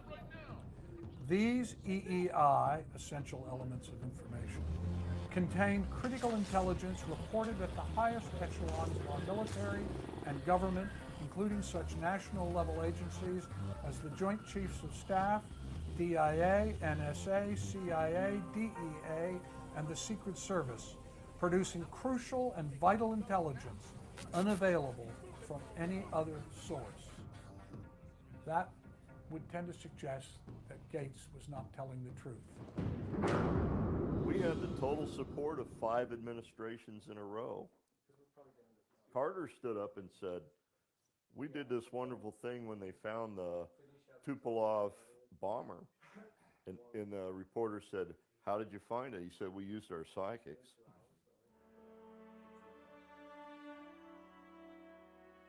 We're on our way to see President Carter and talk with him about our mission to find a downed Russian bomber in Zaire. We helped him pull the Soviet bomber out of the jungle before the Soviets could find it. Let's see if he'll acknowledge that, as he did in his recent autobiography. One time we had a small plane go down somewhere in Africa, and we needed very much to find out where that plane had crashed. And we were not able to find it by surveillance. So the director of the CIA heard about a woman in California that was a medium or something. I don't know the title for. And she gave him the latitude and longitude of the plane's whereabouts. We located the plane where she said it was. Now, that's the only time that I have ever experienced something that was inexplicable while I was present. One evening I'm called into the office. I was working late. I said, we understand that you have some people that can find things. I said, yeah, I have the SRI contract. There are people on staff there. So they said, well, this is really a top secret, burn before reading kind of project. Here's a picture of an airplane that's missing, and how can we get into Africa and get to the airplane before the Soviets get there? It was a defector. He just took the airplane south until he thought it ran out of fuel, and he punched out, and the airplane kept going. But it still had fuel. Now, that's why they couldn't find it. It wasn't there. I said, well, that's because you're looking in the wrong place. Look over here. Because by this time, an entire intelligence community was involved. She drew this. So I took this sketch. This is a sketch. And I handed it to the search team. And so I'm looking at this huge map. And it's 200 miles this way, 200 miles down. So she looks at that map and goes up to the map and says, well, over here, here's where it is. The X, where the pin went into the map. And they sent a helicopter out to investigate the area. And shortly after they landed, a native comes out of the jungle carrying a piece of metal. And it turned out it was from the airplane that crashed and was within about a mile of where it was, where the actual site was. All the information was in the field before the airplane was found. And the CIA did a special check on that to make sure, and so did NSA, to make sure that my story did hold water. The information was there before we knew where it was. The woman who drew the sketch, referenced by Dale and President Carter, was an Air Force officer. She and an SRI remote viewer, also crucial to the case's success, have never come forward. The research out of SRI showed that remote viewing had no predictable scientific limits, or even theories to explain it. As the team racked up success after success, higher and higher up the chain of command, the question was asked, how can any of this even be possible? You know, I said, well, we've done this remote viewing experiment, and the results are very significant. He said, one of those guys is blind, and the other one's crazy. The perfect team for examining psychic abilities. That's what I thought. Oh, boy. There's, of course, no way to deal with people who don't want to know. A storm starts brewing, and we get a new director of Office of Research and Development. He could not accept the reality of paranormal activity.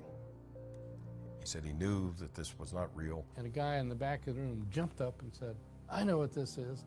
Somebody's taking notes to see which of us are gullible. Well, whoever's taking notes, I want you to know, I'm not buying any of this. And he marched out. A week later, I came back and I said, did you evaluate it? Can you tell me what you thought about it? And he said, no, I didn't evaluate it. And he said, I'm not going to. And I said, what? We're fundamentalists. There may be something to it, but it may be demonic. We don't have anything to do with this. You are working with people who are in league with the devil, and you're part of the Antichrist movement. And I picked up the data and walked out. And deniers who think there is no consciousness beyond our skulls are a powerful force in American society. Are anti-science because they do not respect or accept facts. They are people whose worldview is based on faith of a very particular kind and belief in dogma.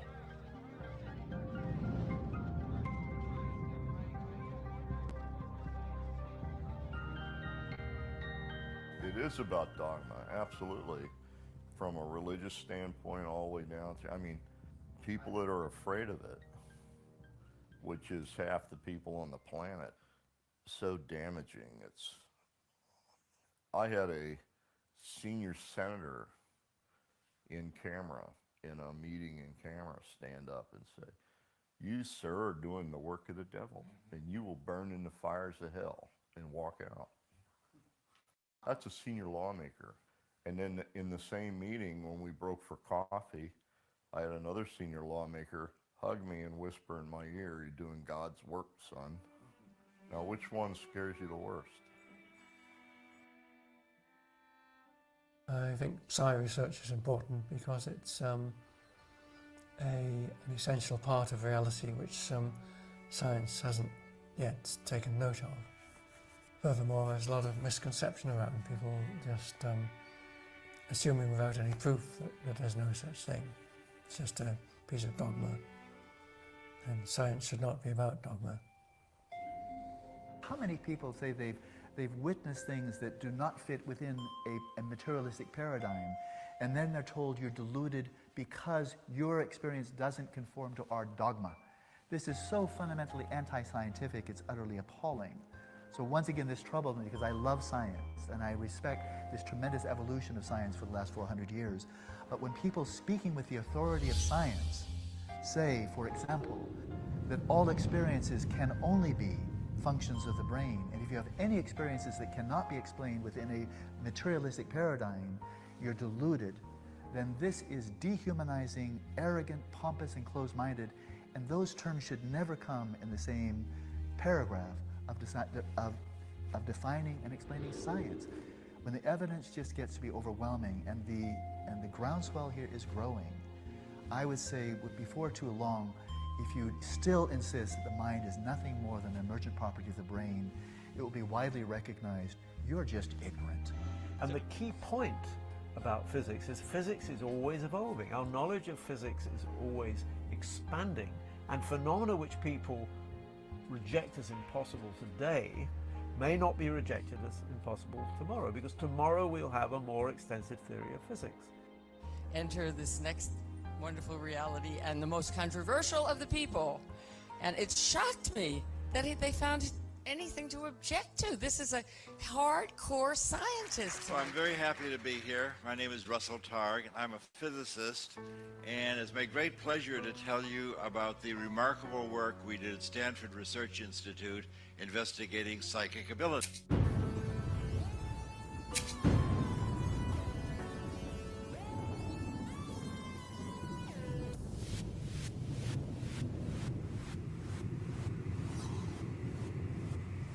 I had a small Wikipedia biographical page.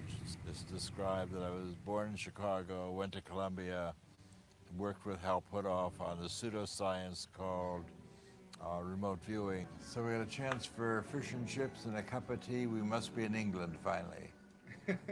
That's right. There was a time when I was ill and I didn't want my biography to be that one-dimensional. So I wrote in that I had been a pioneer in the development of the laser and published many, many papers in lasers. And the Wikipedia masters kept erasing all my laser papers. They said to me, if people are not interested in your laser work, we just want to know about your work with the pseudoscience. And I said, well, most of my life has been spent with lasers. And they wouldn't allow me to do that. They banned me from Wikipedia. And finally, I got the help of Brian Josephson. And it was only through Josephson's intercession that I got to bring my biography up to speed. Do you think that consciousness is built into quantum theory? This, of course, is extremely heretical. But fortunately, I not only got tenure, but I've retired, so I don't need to worry about being a heretic. Sorry, I'm not with you exactly. Sorry. Anyway, what are these taking your picture? Yes. You're being interviewed, are you? Well, I was, yes. Fun? I was, yes. You were? Yeah. Okay. Anyway, that out. Well, what's it to do with? I mean, it's really about some research work. A what? Research work, yeah. Research stuff? Yes. Okay. So you're Okay. able finally to tell the complete truth. Well, actually, people would probably not contemplate getting rid of a Nobel Prize winner, so I had more or less had freedom in what I could do. Funding was a different matter. They actually told certain people, we'll fund you if you work with anybody other than Josephson. But will you tell these fools I'm not crazy? Make them listen to me before it's too late! By and large, the critics who've been interested enough in our work to come to our laboratory, we have asked them to take part in experiments and experience remote viewing themselves, which is often very accurate indeed. One of the biggest skeptics was Undersecretary of Defense Walter LaBerge, who kept hearing leaks about the mad scientists of Menlo Park. So he decided to pay a visit in his Air Force helicopter, landing on the SRI campus lawn and causing quite the dust-up to Hal and Russ's low profile. Although he thought it ridiculous, LaBerge allowed himself to become a subject, and despite no prior psychic experience, he correctly and in great detail imagined where his attaché was hiding. He then became one of the team's biggest supporters, along with other senators, congressmen, and generals who dropped in on the lab and got similar results. It was becoming apparent that this was a common ability, but how could they show that when it was all secret? Their first clue to how common intuitive abilities are came when a remote viewer didn't show up for work. So I had a chance to go to San Jose, Costa Rica, center of a mountainous country. And then each day, a remote viewer back in Menlo Park, California, would describe where I am. Well, on a particular day, I had a chance to do a trick. I got an airplane, I flew out, and I landed at an island that belonged to Colombia. It also turned out that on that day, the remote viewer didn't show up. So Russell decided, well, okay, I'll do the remote viewing. What can I do? So Russell's trying to suppress this data, but it just keeps coming in. He says, okay, well, I guess I'm wrong. I mean, I no reason to be in an airport. And not only that, I see ocean at the end of the runway. And I know there's, ocean is miles away in San Jose, Costa Rica. Well, in fact, that's exactly where I was because I'd taken this little side trip. Did you actually take that picture, or is that a standard picture? Somebody else took the picture who, when we had this data, they went out and took it from the same angle. Showing that even a scientist can do good remote viewing. This led to a request from their CIA handlers to bring in someone with absolutely no psychic ability to get a baseline against their best. That didn't work out so well. She was statistically the best results they ever had, even better than the infamous Pat Price. We were asked to bring in somebody who's willing to be a control person for the program. And I chose to work with Hella Hamid, who's an old friend of the family. She promised me she had never done ESP experiments before, and she would be very happy to be part of our program. This is a remote viewing experiment with Russ Targ and Hella Hamid. Today is Friday, October 11th, 1974. It's 20 minutes to 4 in the afternoon. Russ Targ and Hella Hamid are in the first floor laboratory at SRI. Hal has left SRI. He will select a randomly chosen destination. Hal is looking up at this structure that must be 3-4 stories high. A weird zigzag going horizontally like a series of mountains, sort of peaks on top of each other, can be just shapes. The side of the structure seems to be open to the sky too. Squares within squares within squares, going downward like into a trough. It's definitely some kind of a conduit. This is just where Hal Puthoff was standing at the time of Hella Hamid's very first remote viewing. Perhaps the most dangerous secret of all, the one that Russell Targ has worked his whole life to release, is that anybody can be psychic. And we have a target now that requires a drawing or description. So I'd like you to quiet your mind and make a little sketch of the surprising images that show up in your awareness.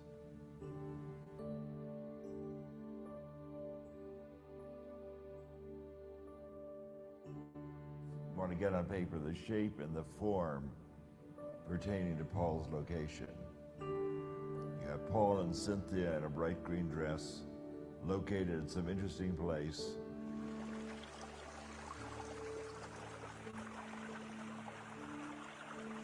Do we have any falling water in the audience? This is the waterfall coming down. Pages, the waterfalls. My primary purpose in coming to this conference is to actually to see what I can do to become a world-class remote viewer. I couldn't believe it, but it's different when you actually do it. I had no formal training. It's really about sending the message across to people that if you put your mind and heart to something, everything is possible. The world is your oyster, When a whole room of people are able to do that, it's not just me, it's not just my imagination, it's all of us. It's the science part of it. Everybody really wants hardcore data. I think it's still a question of what it means to be really human and what it means to be a proper human being, whatever that might mean, and what is the essence of who we are. And I think that if the world actually had an access to that answer, I think it would change everything. So that's pretty good. I'm used to it in Las Vegas. Psychic abilities are real, and you have these abilities. And now we've got a free ESP tester on the internet. By the time we finished, we knew more about our remote viewers than NASA knew about its astronauts. There's nothing different about them at all. These are just normal people. Like musical ability, you've got virtuosos at one end of the scale, you've got tone-deaf people at the other. It's just in our culture, no one values, quote, ESP functioning. It's just being human is basically what it's all about. Could it be that psychic ability is much more common than we think? Even internal agents at CIA back in 1975 were secretly doing it. According to original program manager Ken Kress, Now, it turns out a couple of people around OTS, a lady by the name of Francine and a man by the name of Ed, they decided they wanted to be subjects. And they were CIA employees now. These were not SRI employees. Actually got them involved with a Libyan analyst. I got gibberish, as I remember, from Francine, but you know, Ed was an engineer, so he comes up like Pat with very specific stuff. He says, what I see is a Soviet radar that is involved with an air defense system. You know, he goes on and on with all this stuff. And so I package all this up, send it to the Libyan analyst, and he said, you know, we have an agent that we have not vetted who says similar things. And I said, you know, that's news to me. See, when they were with us, it was not clear whether they had come to see if there's defects in our model or whether they had come to be trained, or both.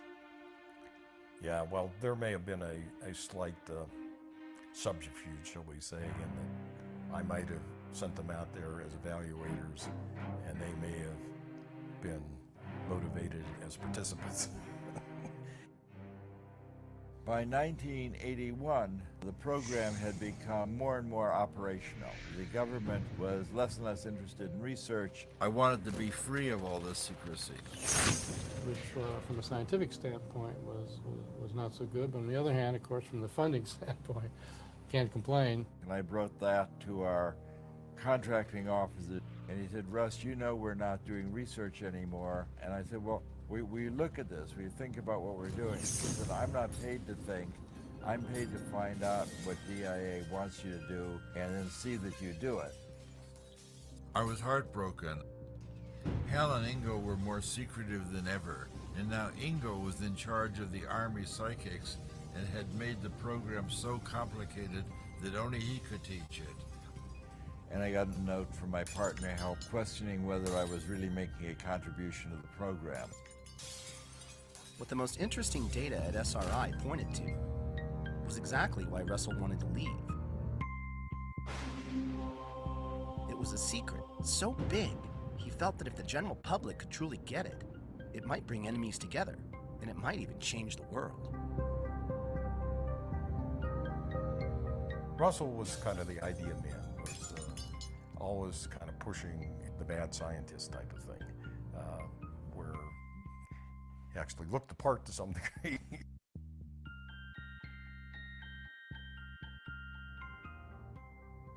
When I decided to leave, this was in 1985, we had dozens of psychics and lots of laboratories and people out there as consultants and so on. And I ended up spending all my time not doing research, but handling personnel issues and funding issues and writing grants and proposals. And I'd get up in the morning and say, well, you know, actually I could be getting back to research. Mr. Gorbachev, tear down this wall.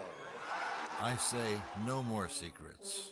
SRI's intelligence work with psychics would go on for another decade, mostly unnoticed, until one of their greatest covert triumphs became their most infamous leak. Remember Jimmy Carter's telling of finding the downed Russian bomber in the Congo? In 1995, President Carter recounted that during a talk to Emory University, accidentally outing our top secret program to CNN. Students submitted questions on numerous topics, both serious and lighthearted, and as always, President Carter answered them all. The release of that information contributed to the end of the remote viewing program at SRI.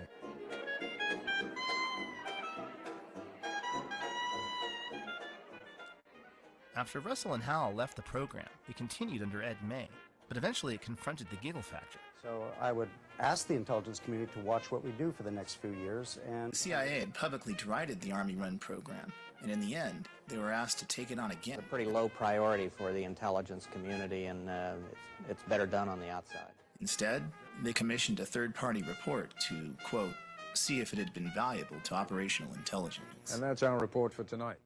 So, what do all these stories add up to? Well, the two experts commissioned by the CIA report disagree. First, there's psychologist Ray Hyman from the University of Oregon.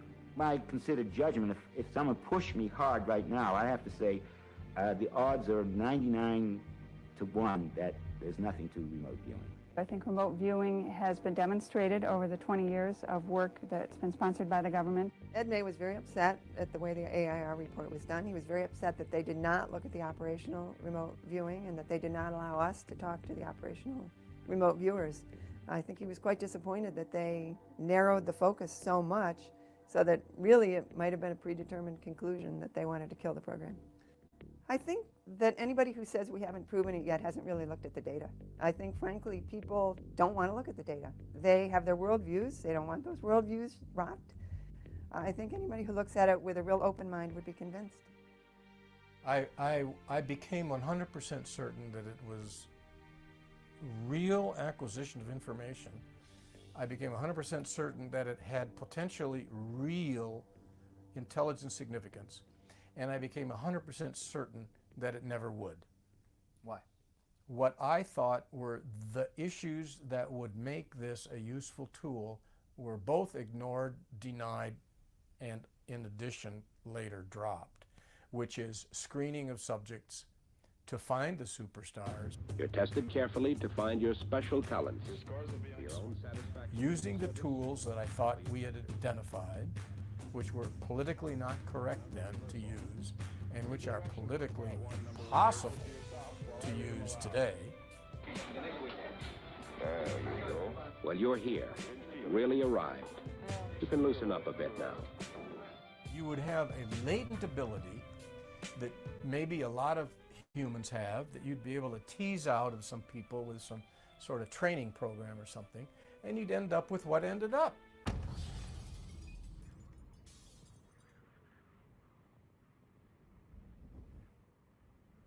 After we did our report, a few months later, maybe a year later, I received a phone call from somebody who worked high up in the government, and he wanted to know if this was for real. And I said, I stand by what I wrote in the report. And he said, well, I'm going to see if I can get access to the operational work. He called me back and he said he got access to it, and none of the boxes had been opened. Jessica's the president of the American Statistical Society, and she says by the numbers, remote viewing has a higher efficacy than aspirin. What was the CIA trying so hard to hide that they wouldn't even allow their best data to be seen? And why did the CIA dislike those regular Joe Army guys so much?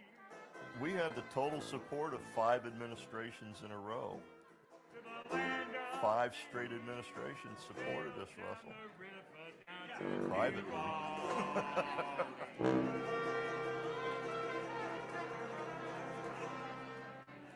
So a very illuminating trip. You never know who your friends are. Since I was told by the DCI the project was over, that was it. It was over. Ken was removed as CIA program manager shortly before Pat Price's death, and he assumes that CIA involvement ended with Price. No, I heard that they were discussing the Stargate program out of channel. In other words, if you're talking about a classified program in an unclassified area, it looks like a security violation. We need to investigate this further. Now what? The gamble was ignore it, it'll go away. The suggestion to me was that, okay, let people just wonder about it. But if you start complaining about it, it will affirm that we do have a program. They didn't really want to go that route. Russell's first interview with one of the most spectacular spies from his SRI days was a no-show. Later, the agent called to say they were still doing it, and were afraid to talk about it. Beyond the giggle factor, what was the big deal? What does all of this mean? Could we be missing the big picture here? And no, that's not right. I told you before, two people that I trust, that are, one of whom's in the position to know, says that the program's still going on. Really? Just how useful is remote viewing? How far would Russell go to tell the world what had become painfully obvious to him? This was something that Russell was inspired to consider after witnessing Ingo predict that Chinese A-bomb test 3 days in advance, and similar work by Stephen Schwartz, and it involved precognition, or seeing the future. The final straw was when he received a package in the mail. and the ghost of an old friend regarding some water towers that had haunted him for years. I get the impression of a water treatment plant. It looks like water storage tanks. There's a service road down here. In Pat Price's first series of experiments, he got the shape and dimensions of his swimming pool target within 12 inches. But he also called it a water treatment plant, even drawing water towers, which missed the whole point of the target. Years after Pat Price's death, I received a historical picture book. It was a gift from the city manager of Palo Alto. That when I opened the picture book to Rinconada Park 75 years ago, it had been a water purification plant, and the 2 water tanks that Price had indicated indeed were right where he put them, and they would undoubtedly have been the tallest thing in the city of Palo Alto 75 years ago. With Pat's reminder of timeless awareness in hand, I hatched a plan to ditch the spy business and try and wake up the world. At 9, 7 minute 9. This is the Commodities Exchange in New York City, circa 1983. It was right here Russell Targ's new company, Delphi, decided to tell the world that they were psychic. We've been predicting silver prices 2 to 4 days in advance. Our investors made profits in the middle 6 figures. Something I couldn't do while I was a psychic spy. Predicting the volatile market 9 times in a row even landed them on the cover of the Wall Street Journal. Being right 9 times out of 9. Again, being right in anything in life 9 times out of 9 is unheard of. But some of the more spectacular and successful trades were actually on the short side, or they were making a prediction in anticipation of the market coming down, so going against the trend. But there's still elements that are not understood, so it does not always work. So I wouldn't put my life savings behind a remote viewing of the future. Investor demands and the weight of their own success led to the second round not doing as well. Money dried up, and the skeptics pounced. Russell would have to go even farther to prove his point about ESP. A lot farther.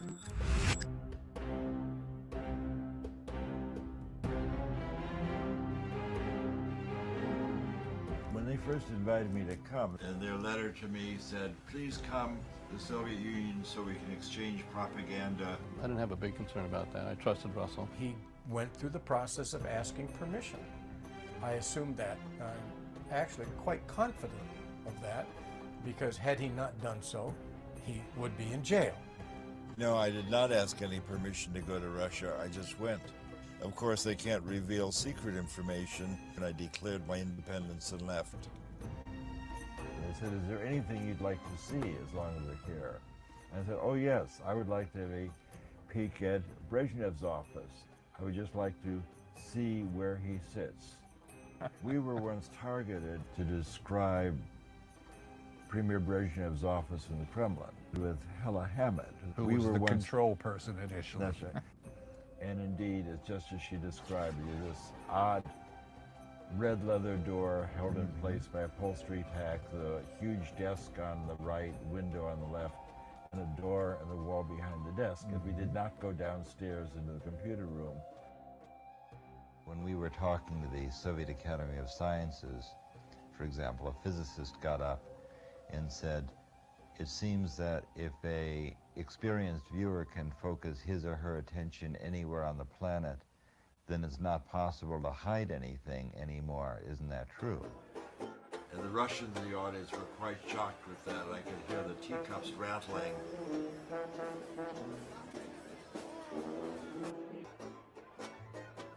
The very idea of secrets is not our true nature. Openness is. 40 years ago, when I stood in this exact place, I don't think anyone really expected Russian and American scientists to work together.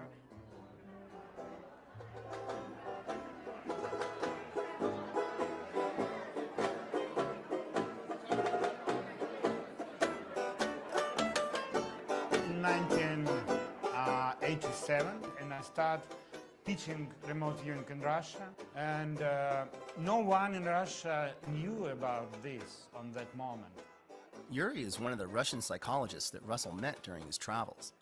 And now, he's come out of the cold and brought some friends. And I decided to go to United States of America to take training from Russell Targ for the first. It was first for Russell Targ.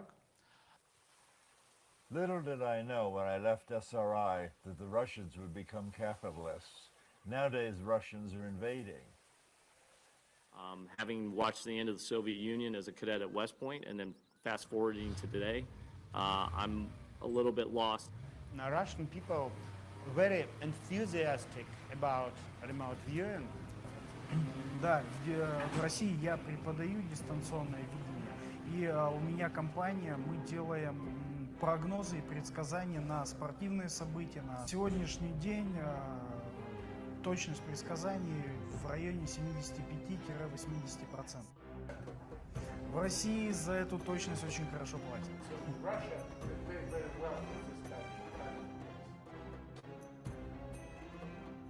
Remote viewing instructor Lori Williams has brought a group of 20 Russian doctors and engineers to Los Angeles to learn remote viewing for themselves. So the event she was asking about had already occurred. I got a phone call from a man that with a strong Russian accent, and he was asking me if I would be willing to teach remote viewing to Russians. We are not remote viewing yet. And so when he called and said, why don't we do something in Los Angeles, then it just sort of grew from there. We started planning this about a year ago, this class in Los Angeles. So. We're going to do a quick review. Благодаря тем инструментам, которые мы здесь получаем. Okay, so the students all received individual targets, so no one's viewing someone else's target. They've all got their own. And we've actually been working on these targets for 4 days. By viewing something repeatedly, it creates a memory path to the target. It makes it easier to view. It's about. So most likely it's a person. He did some research in the cosmos, as you know. Something with space. Something involving space in the universe? Humans have been asking these deep questions about the nature of their reality, and these are just using the tools of our society to ask these deep questions in a different way. The ancients did too, and they're with what they had available to them. The scientific model has to change continuously to accommodate our knowledge, and if we're learning more, then we have to fit that into our bigger picture of understanding reality. And here's a sketch. Да, это рисунок. Что-то транспорт. Да, это скетч. А потом пришло, как будто это Луна. No, then I thought that it's moon. Then he thought it was the moon. This is a very kinesthetic day today. They're going to be using their hands, creating 3D models of the target using Sculpey clay, modeling clay. They're going to be... Еще один объект, сделанный человеком. He got about it. It looks like a spider. It has little hand, what spider has? Legs. Clicks, yeah. Такая. He called him Armstrong. He said that's Neil Armstrong. Is that it? That's all? Okay, you ready for your feedback? Okay, hold on to your seats, folks, because this was the Apollo 11 trip to the moon. Да, это Apollo 11. Apollo 11 trip to the moon with Neil Armstrong.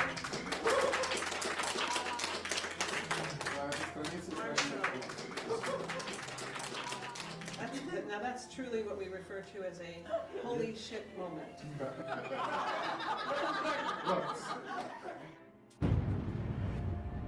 Well, fundamentally, we're talking about interpreting what we see.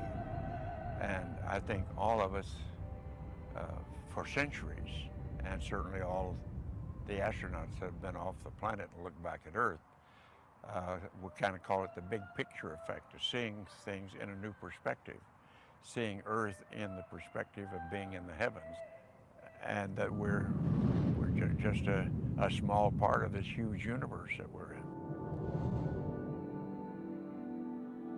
I had completed my major task for going to the moon and was on the way home and was observing the passing of the heavens. the magnificence of all of this, what this triggered in my visioning in the ancient Sanskrit is called samadhi. It means that you see things with your senses the way they are, but you experience them viscerally and internally as a unity and a oneness accompanied by ecstasy.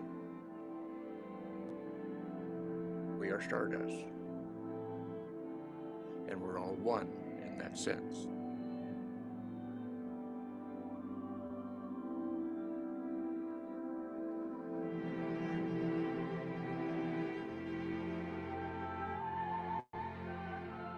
In other words, instead of just serving self, what it tends to help you do is to realize you're a part of a larger reality and to serve that larger reality in a proper way.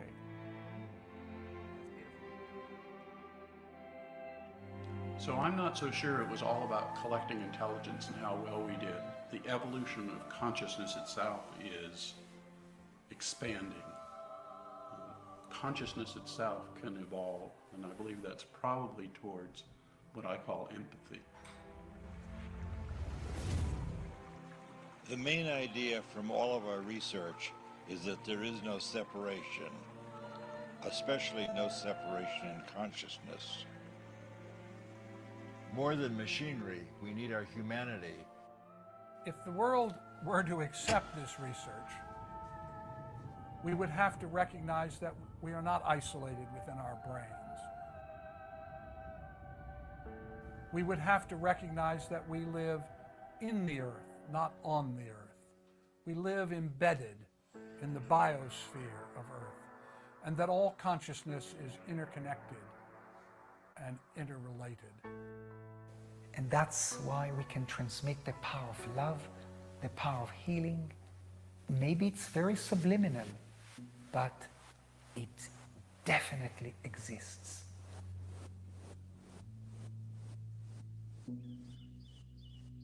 I came across this and said, you know, there's a lot of people who think you're nuts, but you know, hang on, and maybe you're not. We should always be open to our imagination, because once in a while, some of the imaginations will come true. So I think it's time to close up and move on.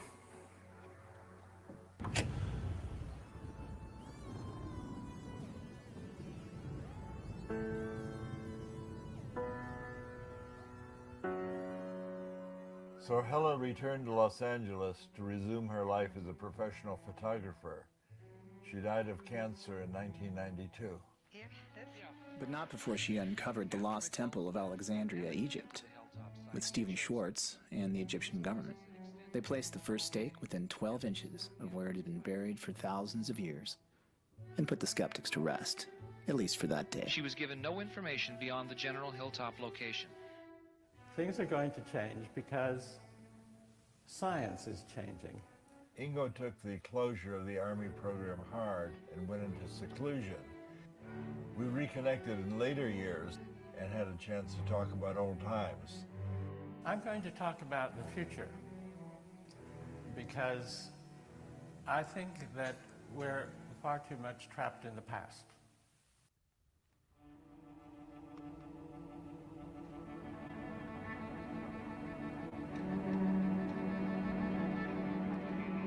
And Sam got very talented cellists who had not remote viewed.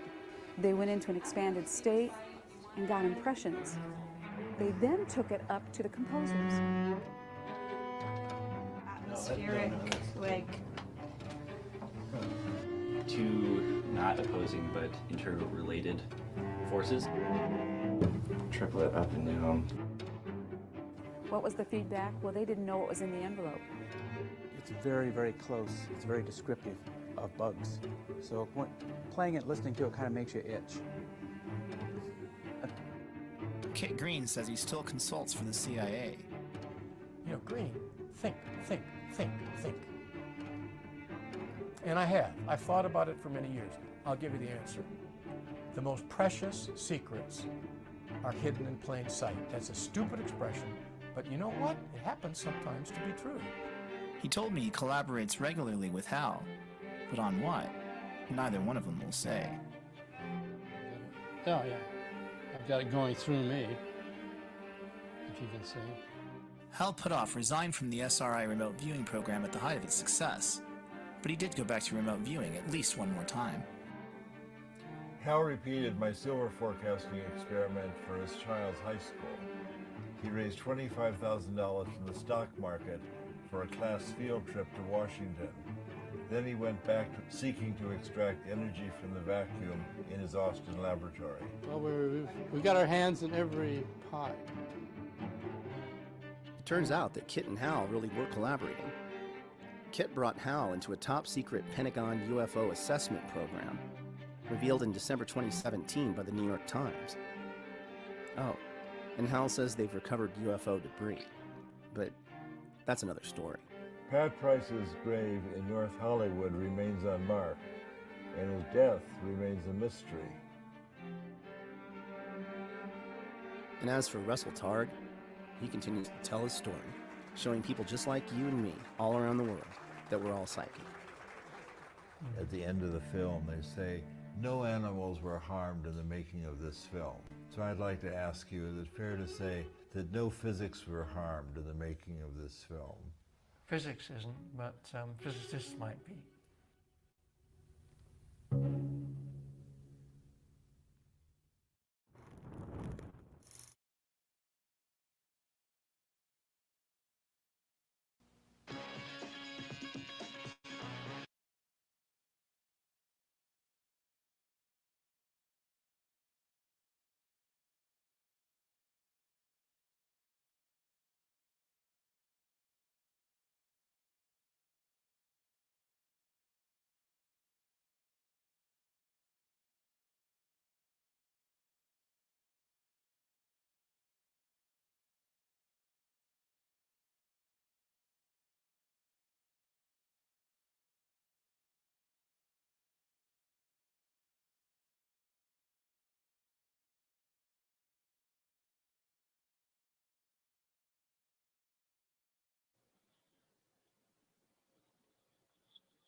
Ron?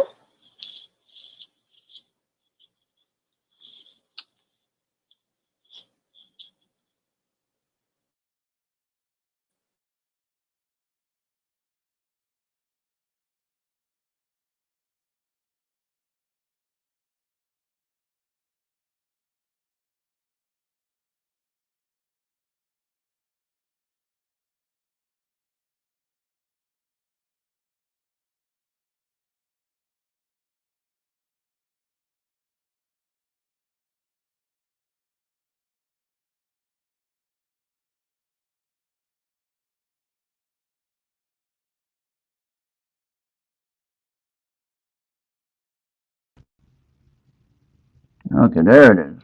Can you hear me now? Hello? Yep, I hear you.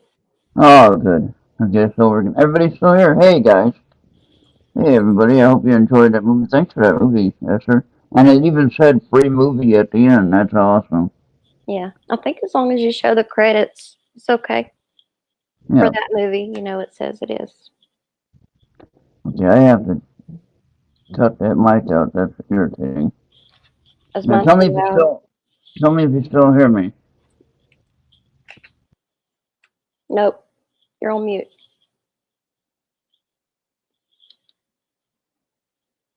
I don't hear anything.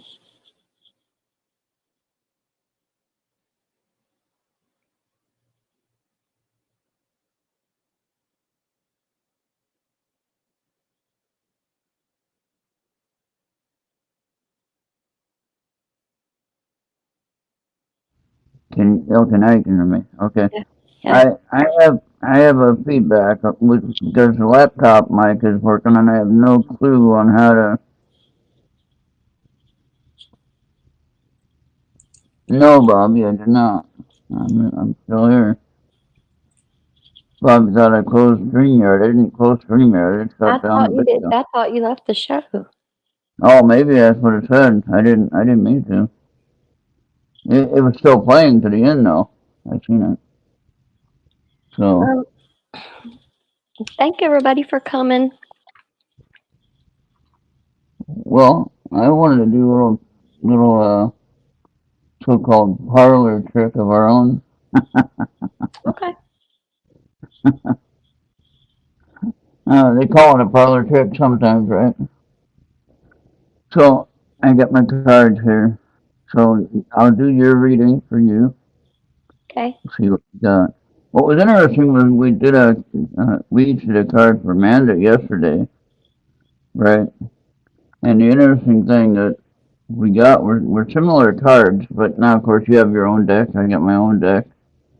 And what mine said was trust is validation, meaning that, you know, trust that she's going to be safe with the current storm issue, which from what I've seen on the uh, AccuWeather that Uchi shared, it was mainly just a lot of wind and rain. It wasn't too bad at the moment when they showed that on the AccuWeather. But maybe they weren't showing the whole thing. But anyway, the point of the matter is, you know, that card was absolutely right. Don't be over worried about it, you know. And then in your case, you had rest and plan. So what that meant is that you'll have something to look forward to after the storm is past. You know, don't worry about it, right? Yeah. So that pretty much that is saying, I believe. Okay. Now look at this. This is for you, Esther. Okay. Spirit is helping you, number 39. Okay. Okay? And then, If anyone wants cards, just put it in. yeah, if you guys the want YouTube. if you guys want any card readings, let me know what you want. Charles, was that yes, now I do, or now I do see him? I don't know why I lost connection with the stream, but the stream was still going. I noticed that I saw it on my phone. So it was still going, which is wonderful.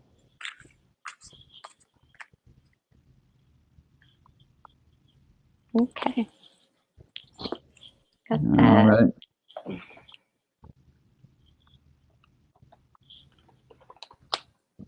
Because if it was having an issue, they would have gotten messages that it stopped or it buffered or some kind of crazy stuff. So it didn't have any of that. It played right on through without any issues. I was like shocked. Mm-hmm. And I think maybe mine was because I was sharing the screen. It might have had an issue staying connected here. That's possible. It's good. Okay. Good deal. Hi, Star. Good to see you. Glad you're doing okay.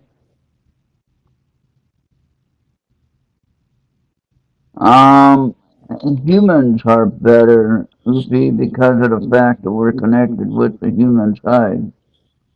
So if you're doing psychic work with the earth or with humans, then I would say that we are better than the computer.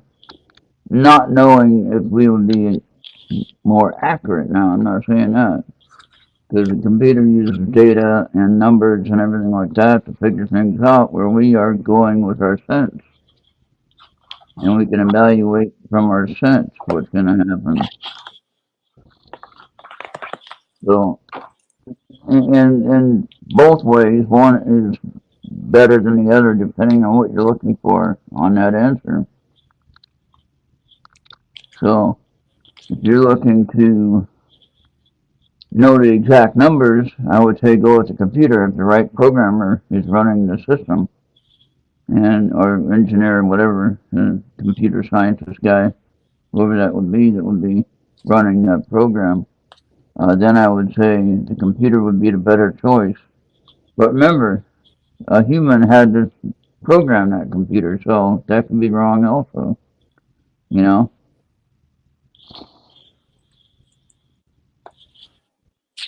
Okay, for you, Ron. A happy marriage. I don't know to what. To what or who? Happily ever after, emotional contentment, a loving relationship with your children. We're shuffling again. That's funny. That's pretty funny there. That is But funny. You're wrong. I'm not looking, and I'm not wanting to do anything like that. I'm too old to have any children. Actually, I don't think I can have them anyway, so, physically speaking. So, never had any yet, so there you go. I was about to ask you, you don't have any that you don't know of, Right, right. but you wouldn't know. As far as I know, if I don't have any. The magician, magic is alive in your life. What you need, Ah, now that makes more sense. what you need to be a successful manifest. If you believe it, you can do it. Yeah. Well, I believe in the magician part of it. I think I can accept that. Oopie, she changed that card. You need to redo that answer on that one. Yeah, that had to reshuffle. Okay, She might have had too much wine at the beginning there. Maybe during the movie she had wine. I ain't connected or something. Soul satisfaction. Honor your uniqueness and do what feels good. What makes you feel good? There you go. What makes me feel good? No, I'm just Sharing. saying do what makes you feel Oh. good. I don't want to know. I was just going to say that what makes me feel good is sharing information with people that they need to know. Okay, you got the 9 of thought. Stop being so hard on yourself and turn your thoughts toward positive. There is no need to worry. Anticipating the worst isn't helpful. Know that heaven will provide a solution if you're experiencing sleepless nights or anxiety over a challenge in your life. Release the problem. Yeah, I wonder. I do get only 4 hours of sleep every night. Does that count? I think it might be normal for your age. And just with everything going on, yeah. Well, there's a normal range, you know. Yeah. Everybody's different. But recently, with my meditation exercises, I've been sleeping most of the 4 hours, which that's good. If that makes any sense. All right, who wants a card? Who wants a card? Anyone want a card besides us? Did Charles, is Charles still here? Charles, did you want a card? You said now I do. I don't know if you meant now I do see Ron's back. I guess that's what he's talking about. Okay, Oopie is still here. She's chatting away. She is chatting. Yep. Cards are not dangerous voodoo. Charles says sure, he's still here. Oofy, you want some cards? Okay, Charles, I'll do your card. I'll do actually this one for you on a psychic development deck, and I'll do the ET experiencers deck.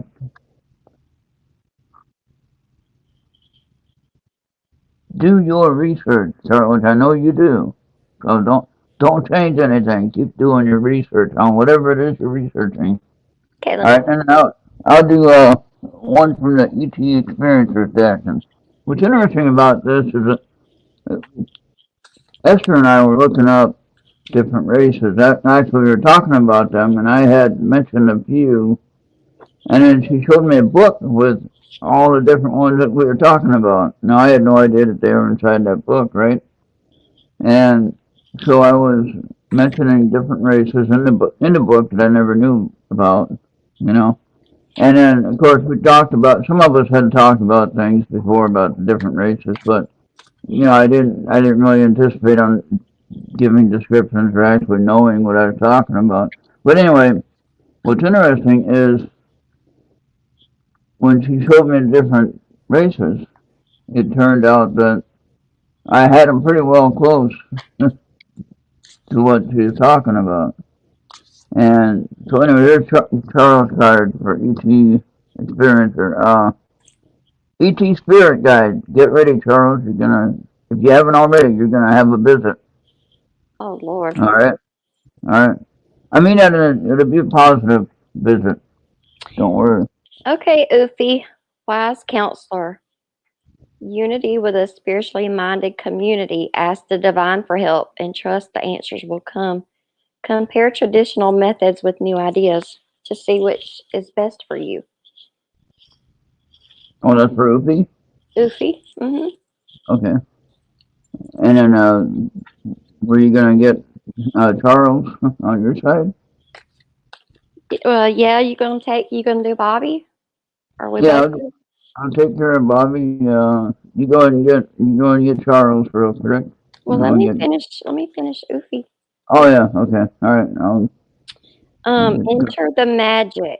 Live in the now and seize the moment. There you go. And what else?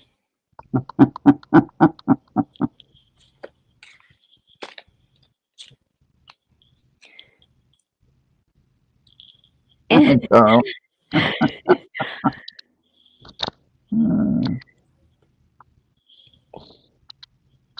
All right, so Oofy, did you miss wise counselor? I think she did. Okay. Unity with a spiritually minded community. Ask the divine for help and trust the answers will come. Compare traditional methods with new ideas to see which is best for you. All right. You get that? And then you did the magic. And 5 of abundance. There are times when everyone needs a hand. Mm-hmm. Your angels want you to know that you needn't go through your current challenges alone. Accept the help of those around you. The situation you're experiencing is temporary. This may not be the right time to become self-employed. Be patient. Nice. Okay, Charles?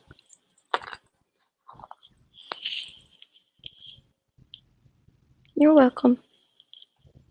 You got them all?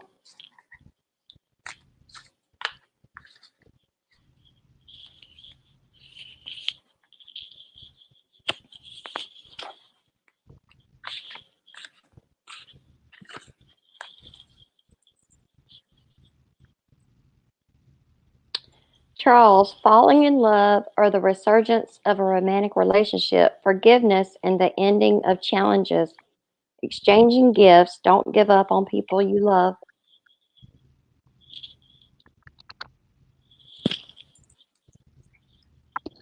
So that could mean that not just a relationship, as in what you said about the marriage card you pulled from me earlier. That's not necessarily in a real marriage relationship. That's just in general, in life in general. Mm-hmm. So if we take that with Charles, maybe he needs to take more sincerely about his close family, which he does, you know. So, but I don't know if he's missing something that he needs to maybe evaluate closer. I don't know. He can know what he needs. Oh yeah, I know, but that's just something he can look into. Number 33, Cosmic Sapphire. Act with honor and integrity and speak your truth. I like that. Yeah. Okay.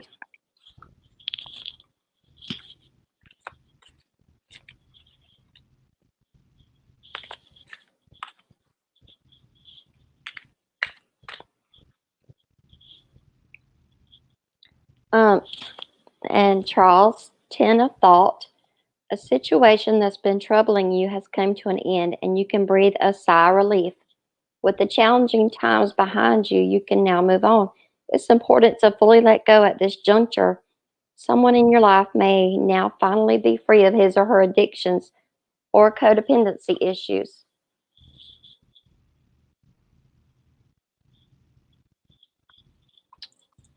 Okay. That's interesting. All right, there you go. So that's good, right? That's all the ones you're gonna do for that. You only had 3, right? Yeah, I had 3. Okay. You want another one, Charles? Oh yeah, if you want another one. You got questions?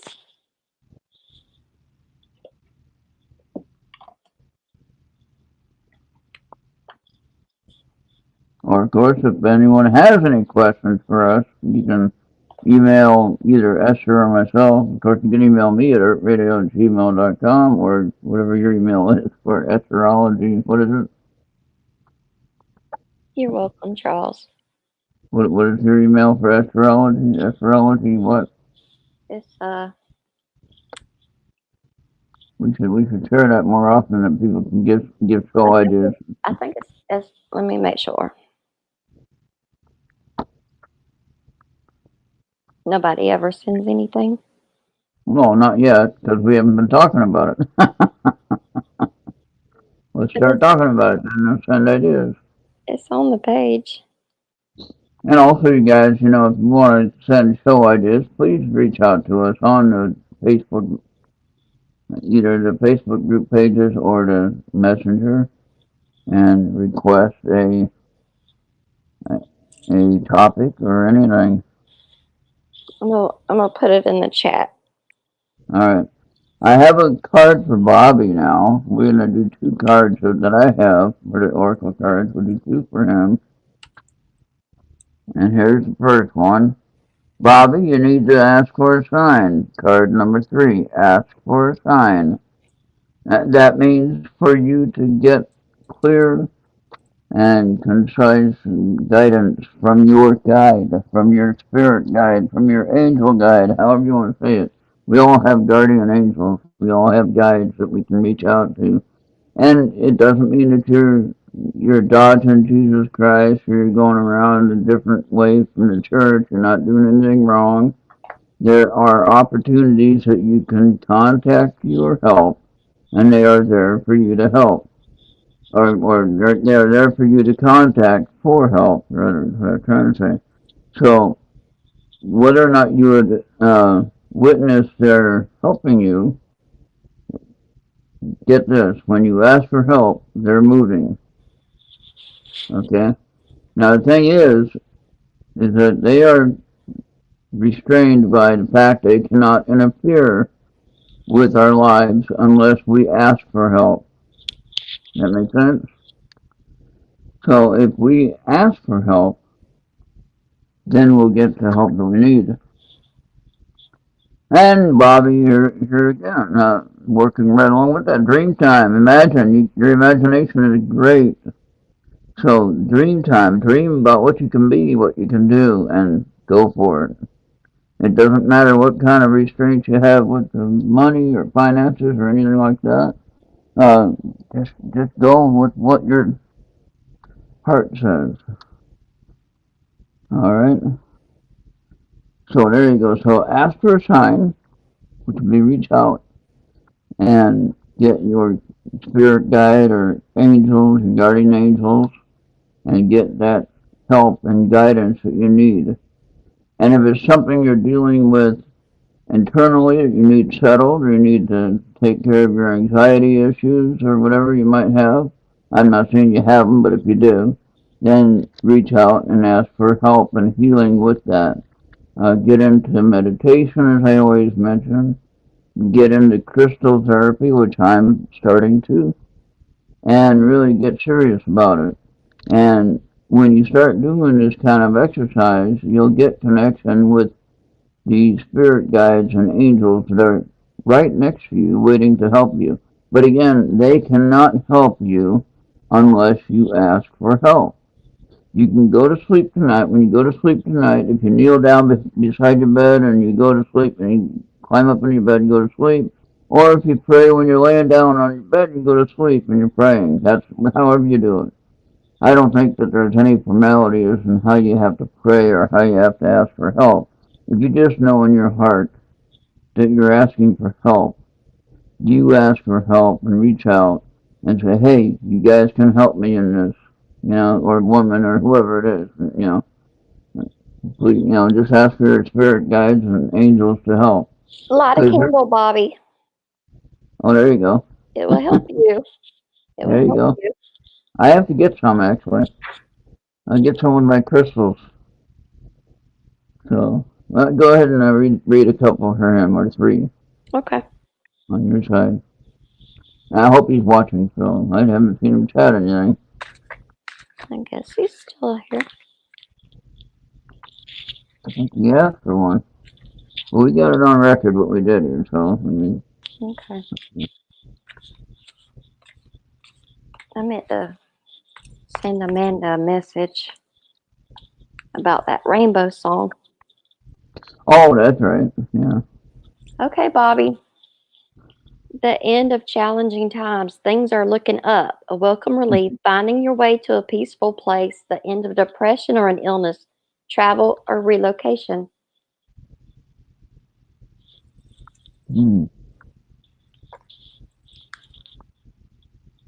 I could see travel. I don't know about relocation. He just got done moving. That would be a little bit much.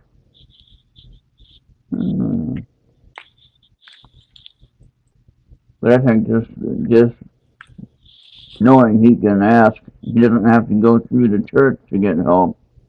I mean, he can. Go ahead. Number 24. Shower of blessings. Open yourself to receive and pay it forward. There you go.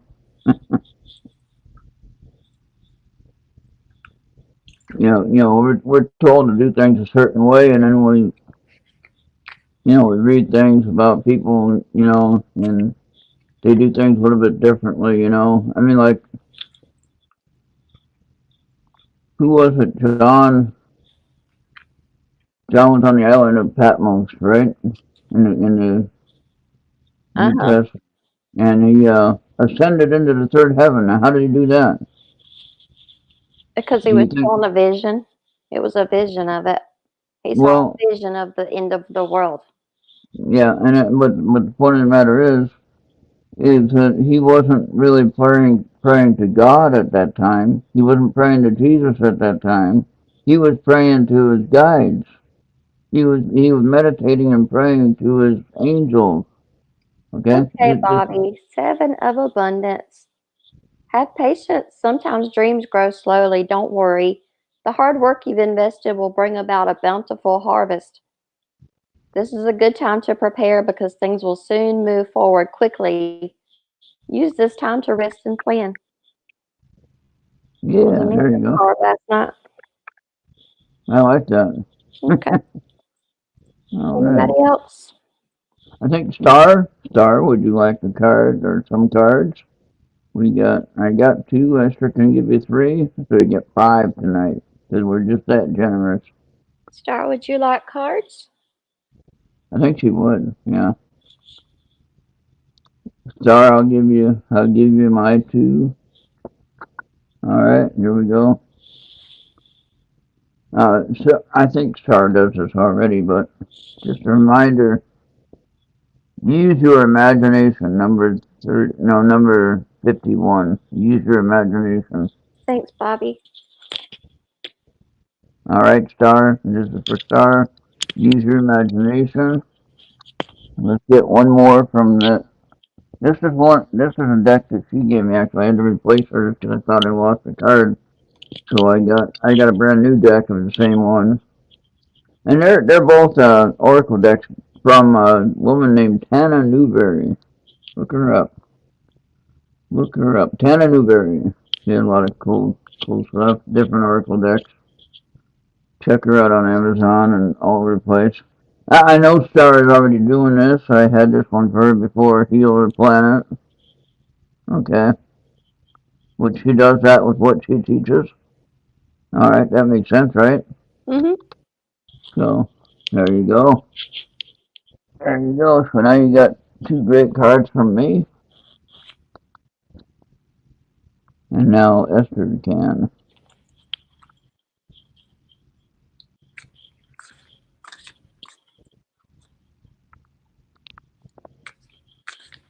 I think Sarah already got my 2 cards pretty well controlled and down.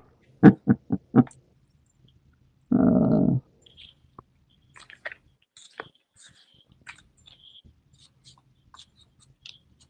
but it never hurts to be reminded.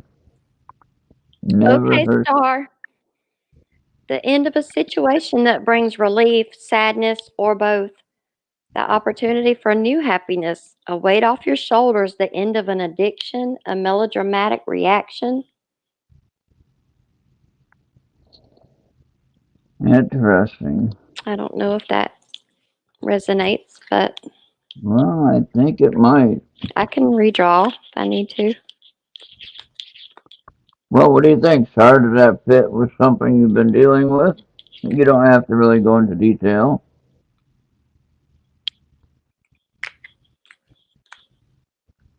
A simple yes or no would be good. And rose gold cosmic pool, star, bathe in cosmic love, soak up wisdom.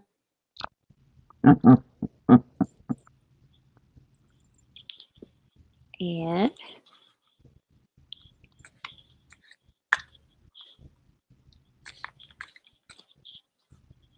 So now, Esther, when you get your project done, at least on one of them, you're gonna wear that on the show, right? are you talking? Yeah, yeah. Yeah.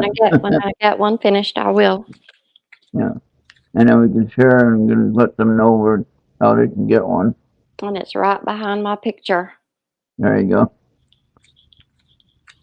on the screen. Yep. Star, 2 of action. Trust in your ability to make excellent choices. There's opportunity all around you if you just continue to move forward. It may be time to take on a new partner who can help you be a success in your career or creative endeavors. Keep your eyes on the big picture rather than the details of the moment. Nice. So sometimes we're what is that where you can't see close things? You're farsighted. Yeah, you're far-sighted if you can see better And far. so when you can't see past, say, 6 feet from you, that would be nearsighted, right? Right. So then learn to look out to the whole. Look out to the Yeah, whole. those were good cards, Star. I like that. Yeah, good deal. Thank you for. Sounds like Thank things you for are going good. Oopie always keeping good notes for us. That's nice. Yeah. We need to hire her. We need to put her to work. She does already so much for me, and so she did put a link on my website, ERRT.com. You can check out the new store link that is back up on there, and it's for merchandise. I had like from Teespring. I saw it. It's cute. Yeah, and so if you want a mug or something, if you want a mug of Amanda, you can get one of those and show her off to everybody, and let everybody know, hey, I work with this woman on radio, So, but yeah, so and then a few other things on there. It's kind of interesting. So we want to kind of build that up and have some new ideas. So if anybody has any creativity and some ideas and suggestions that we can put on there that I can create like a t-shirt or I can do, something like that, whatever. Think about what you want to see up there and what you want to sell. And, we can figure out the financing later. I can't remember if it costs, I don't think it costs anything to really post it up there because then they just create it when it gets ordered. They just create it. You know what I mean? Coffee sponsor. Yep, we do. Yeah. And then Upi got caught in a jinx earlier today, and she didn't know what a jinx was. What was a jinx? I had two day before yesterday. And I told her, well, now she owes me a cup of coffee. And she said, what about toast and coffee? And I said, well, that'll work too. When I explained the whole thing about the jinx. Yeah. And, so I said, well, we went on as I got older. Of course, it was in the bar, and if you got caught in a jinx, then you had to buy a drink, you know, or the loser had to buy the drink. Yep. And in this case, since some of us don't drink alcohol, then it's coffee or tea, right? So, like Amanda said, she don't drink alcohol, which is fine. She's been alcohol free for quite a few years. Oh wow.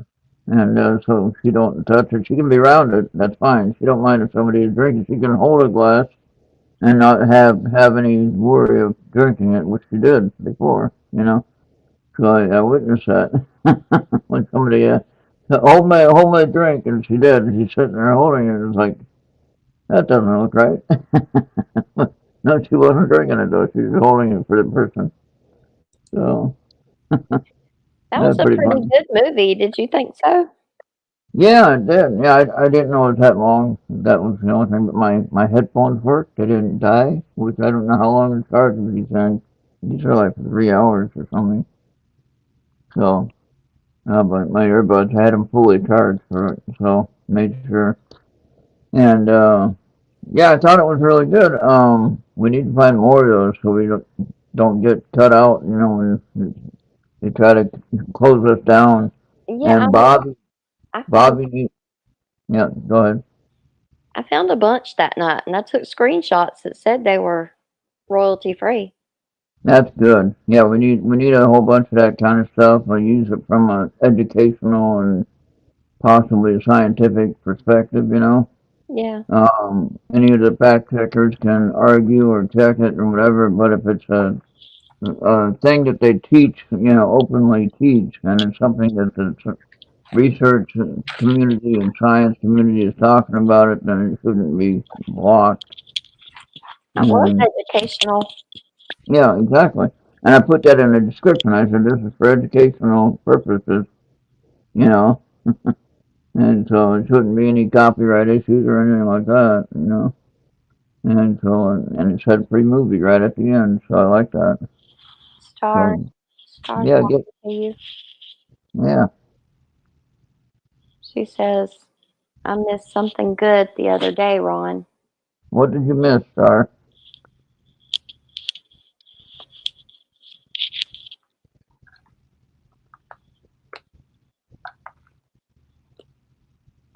I don't know what you mean. What did you mean, Star?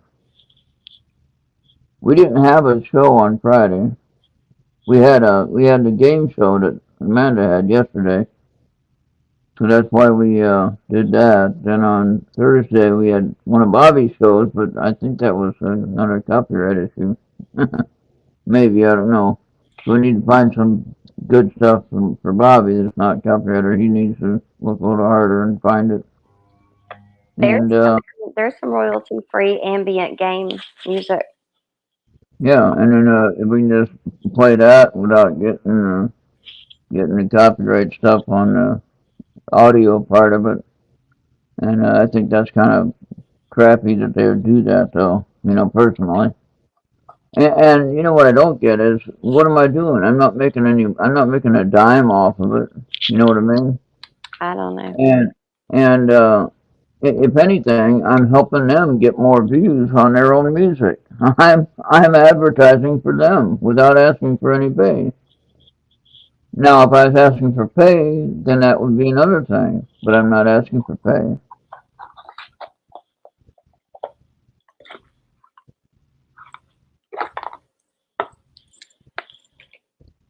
Okay, let's start saying, that's a good idea.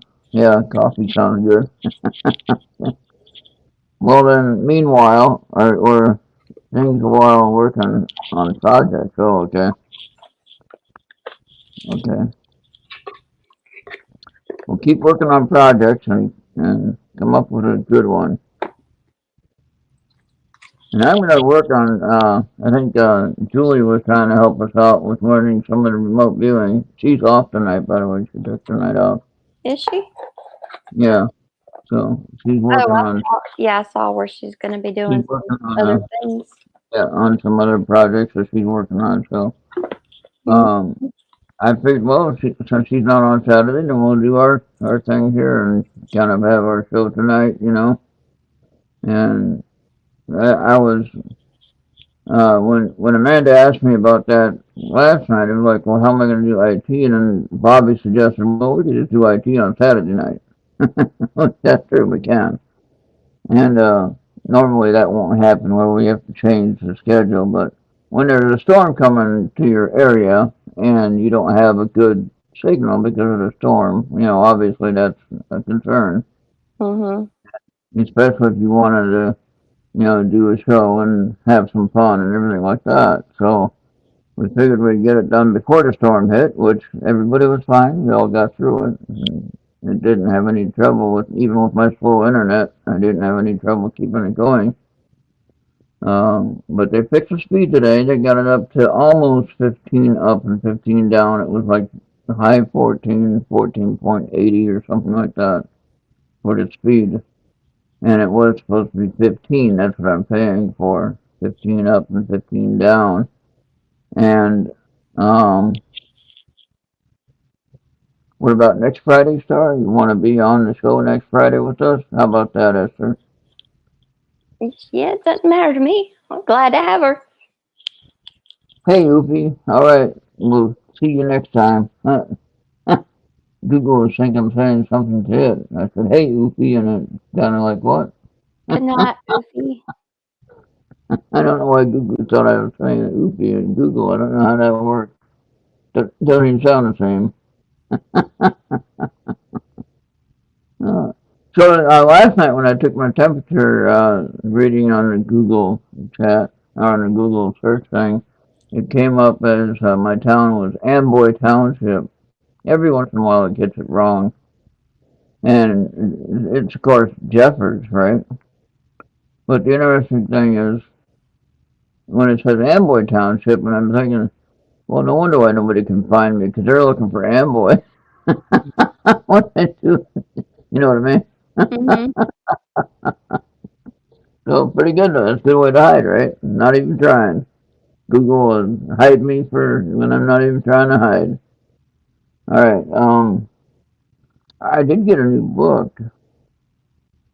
Let's see if I can get it open. Actually, I haven't opened it yet. I'm gonna do an actual official live here from Ron Yakovitty.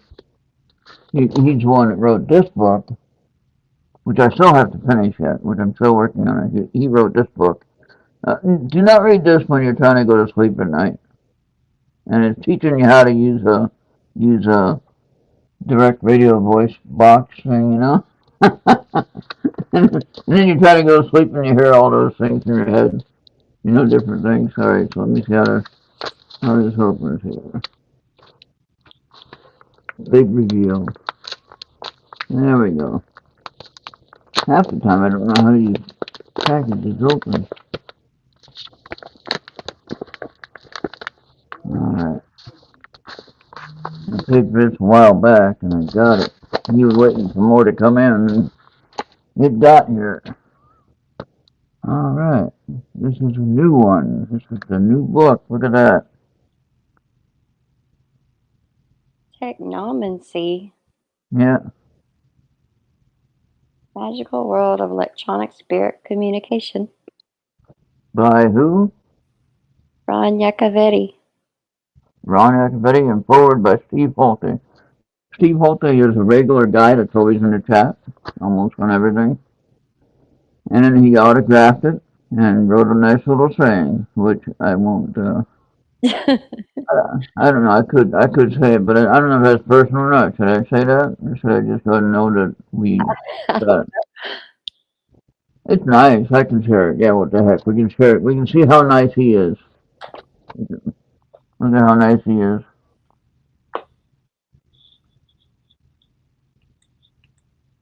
I don't have to read it. I can't really read it in this light. But anyway, that's a nice book. That's next on my list. All right. So I'll read that. When I get done with that other one, which I'm on towards the end of the book on that one. Well, like I said, when you get to the nighttime and you're trying to read that other book and you go to sleep and you got the radio sound in your head, you're thinking you're hearing voices and everything, because you're imagining the book, you know what I mean?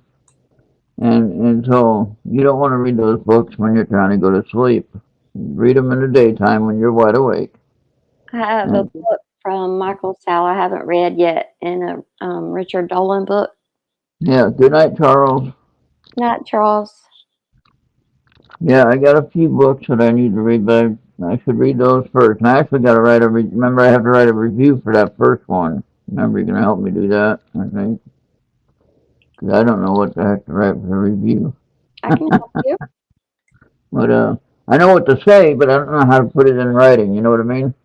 Mm-hmm. So I would need some help with how to express that correctly and get the point across. And hopefully, if they're watching this or watch it later, he'll get all excited that I shared his book on the live show. So, but he's a good friend, and he's part of the Entity Voices Paranormal Investigations, right? On KUNX on Monday night.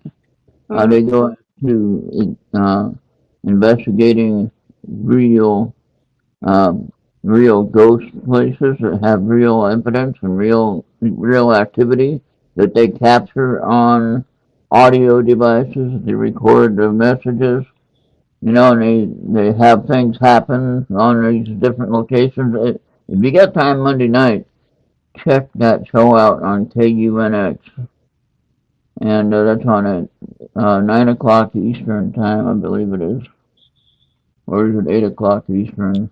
You'll have to look it up. Look up their Facebook page. Real easy to find. Tony Rathman and Cherie Rathman and Chris Holgood and Audra and Ron Iacovetti and Lourdes. They're the team that does that, and they always have a fun guest on that has other evidence that they don't necessarily have usually. And then on your show, Thursday night, on Astrology, we're going to have a special guest, people. Be back here Thursday night for Astrology. We're going to have Anthony Simonelli. All right? So I've interviewed Anthony, I think, twice, maybe. And so he's going to be Esther's guest, though, on Thursday. And so it'll be her first time interviewing him. And I know nothing about ghost hunting. Well, I'd be looking him up and looking up his page. I think I shared his Facebook page. And I suggested you get his, request. Yeah, that's why you should talk to him. Friend request. Well, I want you to get the experience of talking to some of these people. 'Cause I know a lot of them. Some of them I've already talked to and interviewed. I'd like to have your perspective on how you do the questioning, And just kind of adds flavor to the whole thing, And everyone has different thoughts in their mind when they're doing the interview, and you might have different questions, And like sometimes I have Carol Carl. She'd help me do some interviews on some pretty big names. Like I did Mark Anthony, the psychic medium guy that's a lawyer. And I had him on my show, but Carol actually did the interviewing for me because she was more into that type of stuff, Yeah. And so she was able to interview him because, she's an actress and a singer, and so he's more of a performance guy, with his shows that he does on demonstrating his gifts, so he's on stage, basically. I'm not saying he's an actor and I'm not saying it's all acting. I'm not saying that. I'm saying that he handles it like a stage performance, you know what I mean? Yeah. So, they connected really well, though. I thought they did good on the show, and I wouldn't have known what to ask most of them. So, to see some big name, I'll just let them do all the talking. Like when I talk with Earl Grey, I'll let Earl Grey do the talking. You know Earl Grey, I think. And Earl Grey Anderson, he's a MUFON director for Southern California. So and he's also works with the ERRT Experiencers Research Team. Mm-hmm. And I interviewed him a couple times, and he actually sang me a happy birthday song with his guitar, and his wife was, they were doing a duet. That's pretty cool. That is cool. Yeah, so that's pretty cool. And So he's a pretty big guy.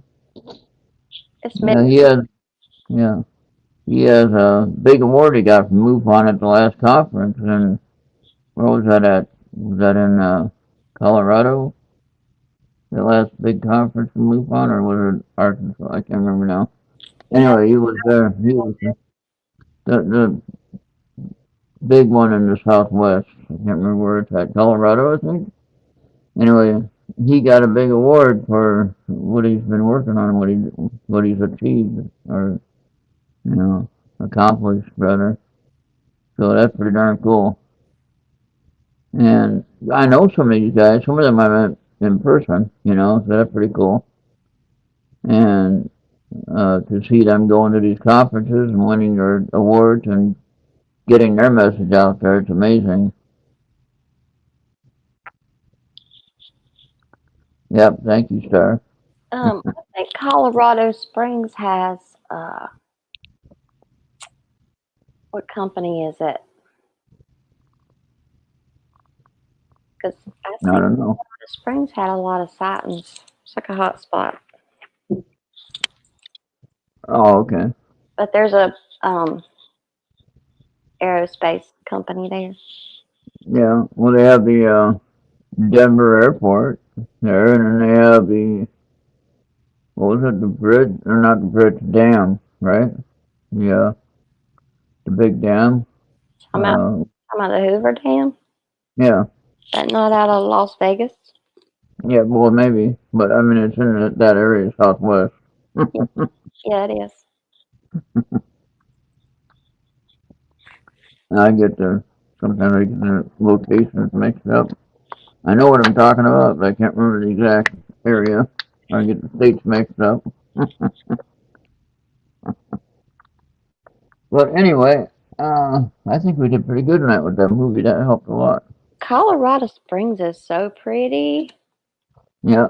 Well, when I went to Las Vegas for a gold show, all right, from here going to there, I went the north, kind of the north route, if you will. I went through the four corners.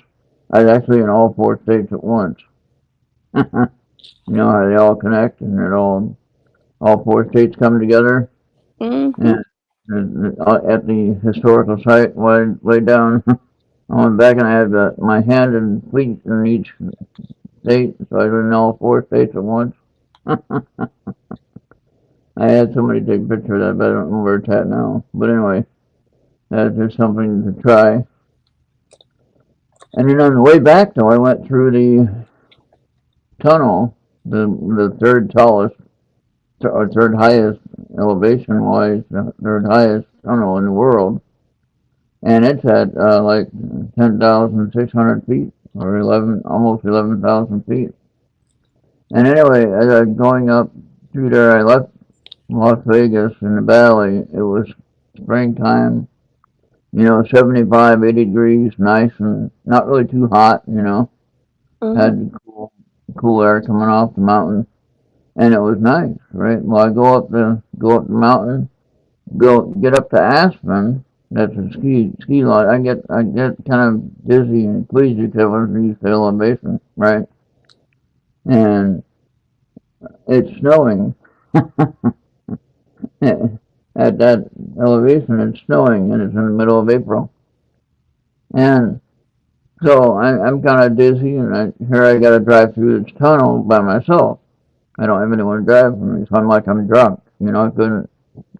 I'm not drunk. That's what I felt like. I felt that way too, and I didn't realize how farther up we were because you don't go up a hill. Yeah. Star said that she did it too while she was in Utah. Oh yeah, and then it's just an elevation sickness, and it's something you can get used to if you're there long enough. But when you're just driving through, you don't realize it. Okay. And what was interesting was I could tell when I went up the mountain. I could tell when I was getting that way, and when I got to the main height, and I could feel that I really got to the peak of my elevation sickness. Then I started to go down on the other side, and at 9,000 feet, it kind of relaxed, and I felt a lot better. So, but just the point is, that was just weird. I saw one of the workers there, he's having lunch, and I said, I feel like I'm drunk. Is that normal? And he said, yeah, it's normal. Just make sure you drink water. And I had some water, actually, and drank that. So that was good. But yeah, it's just kind of weird. I'm trying to think of those people that carry stuff up that mountain, like mountain climbers go. Oh, I'll have to look that up. well, I know that they had the Gold Rush series that did a big TV series there for quite a while. And they went up to like 11,500 feet or something like that, mining for gold. Mhm. And they actually got sick, got weak kneed and got sick and everything like that. And these are big guys that were doing this, and it's like, you can't even handle that. Are they called Sherpas? Huh? People that go mountain climbing. Oh, I don't know. I don't know what the actual name would be of them. I think it's Sherpas. I think. Anyway, they can carry the stuff up and down the mountain and not get sick at all. But they've been doing it for a while, though. Yeah, it's genetically different. I mean, I know Daryl, who works with Mark D'Antonio on Skyward Live Streams. Okay, he's a co-host with Mark, and one of them. And anyway, Daryl's also an astronomer, though. And so, anyway, he lives in Colorado there, up. I don't know how high he lives up there, but anyway, he said, yeah, you get used to it after about a week, and you get tuned into it, and it's not, no problem. Well, I didn't want to stay there for a week.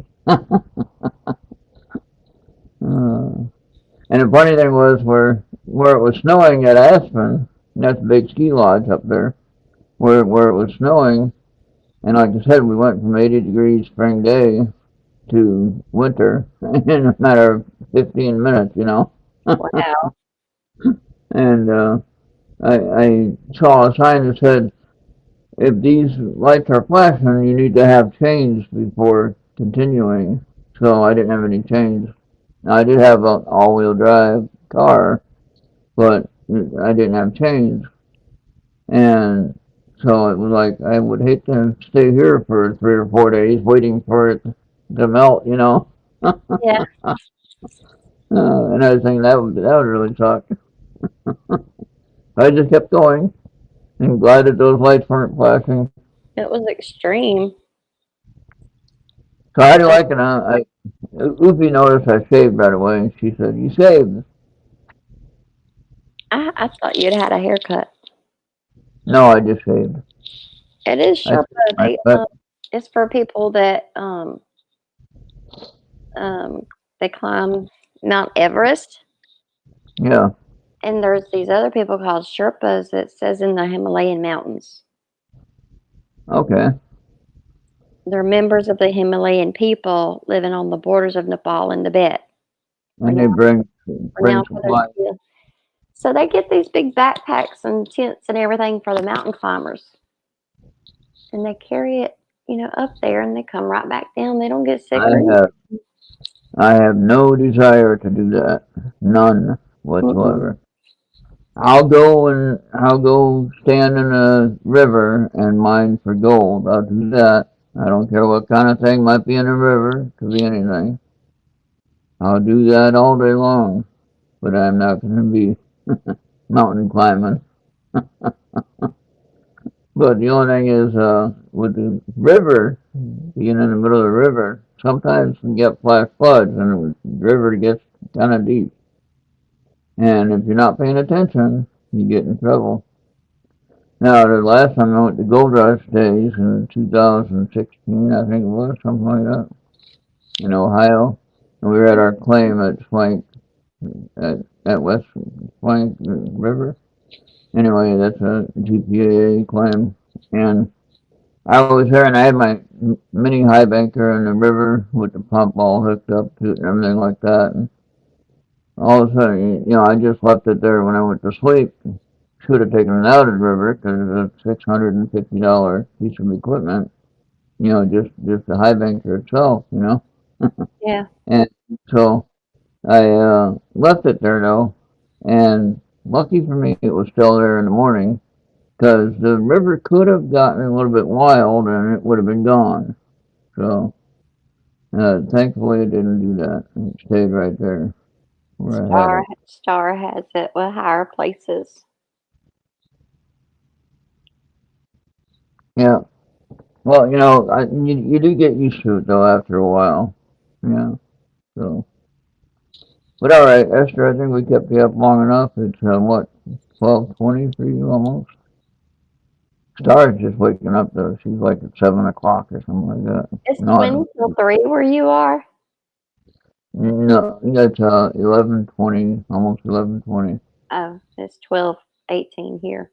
Yeah, yeah. So, and then Star is 2 hours away. So she's like 9:20. Like, yeah, she's just waking up. So, anyway, yeah. So we'll do this again. Well, I don't know. We're not doing anything tomorrow night. I don't. Well, we might have. After the. Let's see. Mark is on at 5. If he's on, he'll be on at 5 my time, or 6 p.m. my time. I don't know. 6 p.m. Eastern, 5 p.m. my time, or 5 p.m. Eastern. Yeah, 5 p.m. my time. It'll be 6 Eastern. And then Dead Air comes on after that on KGRA TV radio. If you want to know about ghost hunting stuff. And that's another show that deals with paranormal and ghost hunting stuff. And then nothing on after that. So we could do another show, at 9:19 where she is. There you go. How is the temperature out there, Star? Is it still warm? She's been up since 7. Yeah. She got up early at 2 p.m. So, but yeah, so has it been nice and warm still out there? It was kind of chilly here today. It's getting fall here. Yeah. I stepped out of the car to go to the store, and I parked in the last parking spot in the lot because I don't like shopping carts ramming my car. So I usually park way out at the end and hope that no car runs into me from the road. You know what I mean? Yeah. But anyway, at least I don't have shopping carts being blown by the wind and ramming into the side of my car if I park up front. So I don't mind walking a little extra bit. Now when it gets snowing, I won't be doing that. I won't be driving to the store either. I'll be staying right here. Bit warm, she says. Okay. And so, anyway, I'll park out there and I'll just walk in and get my stuff and walk back out. Everything's good. A lot of times I'll have to take the cart back and then I get extra steps, basically. I just say, oh, that just counts for extra steps. Yeah, so that's pretty good. But, yeah. I'm watching this movie on Netflix called Imposters. You gotta watch the movie. I'm not gonna tell you about what it is. It's actually a series. And you can check that out, though. And I don't know if it's one that I should be watching at this moment with everything going on with me. Probably. I don't watch much TV. Yeah. Well, it's on Netflix. It's a movie channel. So. I do Ancient Aliens. That's about it. I think you gotta watch more stuff. Just get your mind going. Get your mind out there. And start learning some stuff people are into and what they're doing. Because then you'll know when something strange happens or something occurs in your own life. Wait a minute, I've seen this before. Hold on. We had ghosts in our house. Yeah. Well, how do you know? Well, because we played with a Ouija board. Oh no, don't do that. And they No, came no, in. They came in. That's how. no. Yeah, you gotta close that off though. You can't be playing with that. We had to have it. We had to have it blessed. Yeah. And you remember you don't burn that. When you burn that, you just create more problems. So, but, I've never used one, and I'm not going to. I have to second guess the whole idea of the seance stuff. Bad idea. It's a bad idea. That's kind of scary too. But I mean, professionals that are into it and they understand it, that's fine. I don't mind if they're doing it. But personally, Yeah, not a bunch of 12-year-old girls. That was not smart. Yeah. Now, I will work with my spirit box, which, some people say, oh, that's using like the Ouija board and things. Well, not really. Spirit box is collecting energy that's floating around in the atmosphere and could be coming from anywhere. So, it doesn't have to be coming from your house. Yeah. Now, what's interesting is I have my friend Mike, who is still out gambling. He'll be back later on next month. And, but I have his mail all stacked up along the stairs to try to see if the ghost disturbs anything. So we have ghosts here, and I've seen them personally. Okay, and you might think I'm crazy for saying that, but I have, and I've talked to people about this already. And this is the same ones that I've had people remote view, and they've seen the same ones. I told them after they remote view, I told them what I know, And then they said, yeah, well, we've seen that one, whatever. Anyway, I have the mail stacked up nice and neat. I'm pretty weird about kind of keeping that neat. I don't keep the rest of the house neat, but I keep that stack of mail neat. You know what I mean? Certain things I have to keep just right. Okay? And with the mail, I get all nice and stacked up and neat on the steps. And they go up all the way up about 6 steps or whatever. And there's one card and one little casino advertisement card underneath it. They're kind of moving differently. They shouldn't be moving at all. Okay? And when I put them up there, they were nice and straight against the steps, all nice and in line, nice straight in line. And the one top card is like moved and like something stepped on it, But then none of the others are moved, except for maybe the one on the bottom step.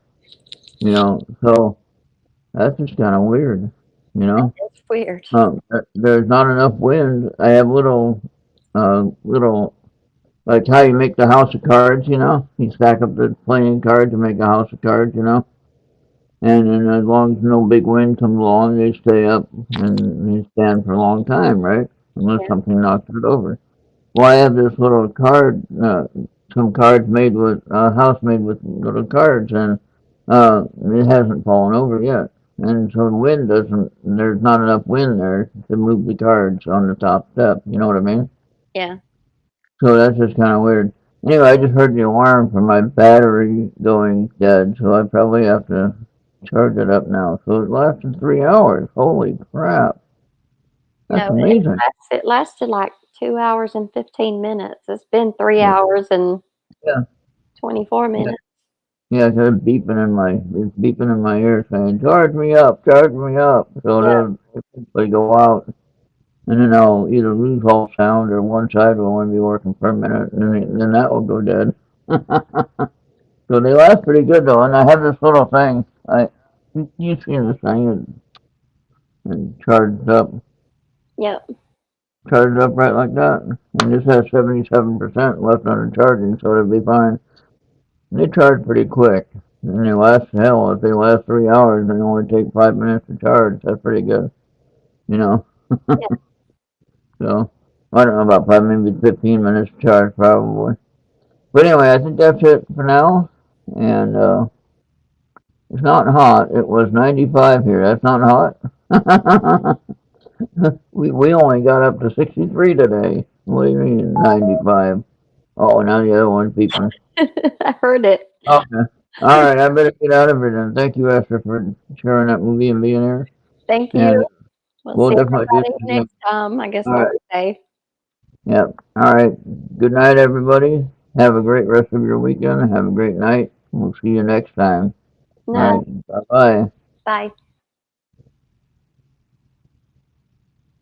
All right, everybody. We're out of here. We'll see you next time.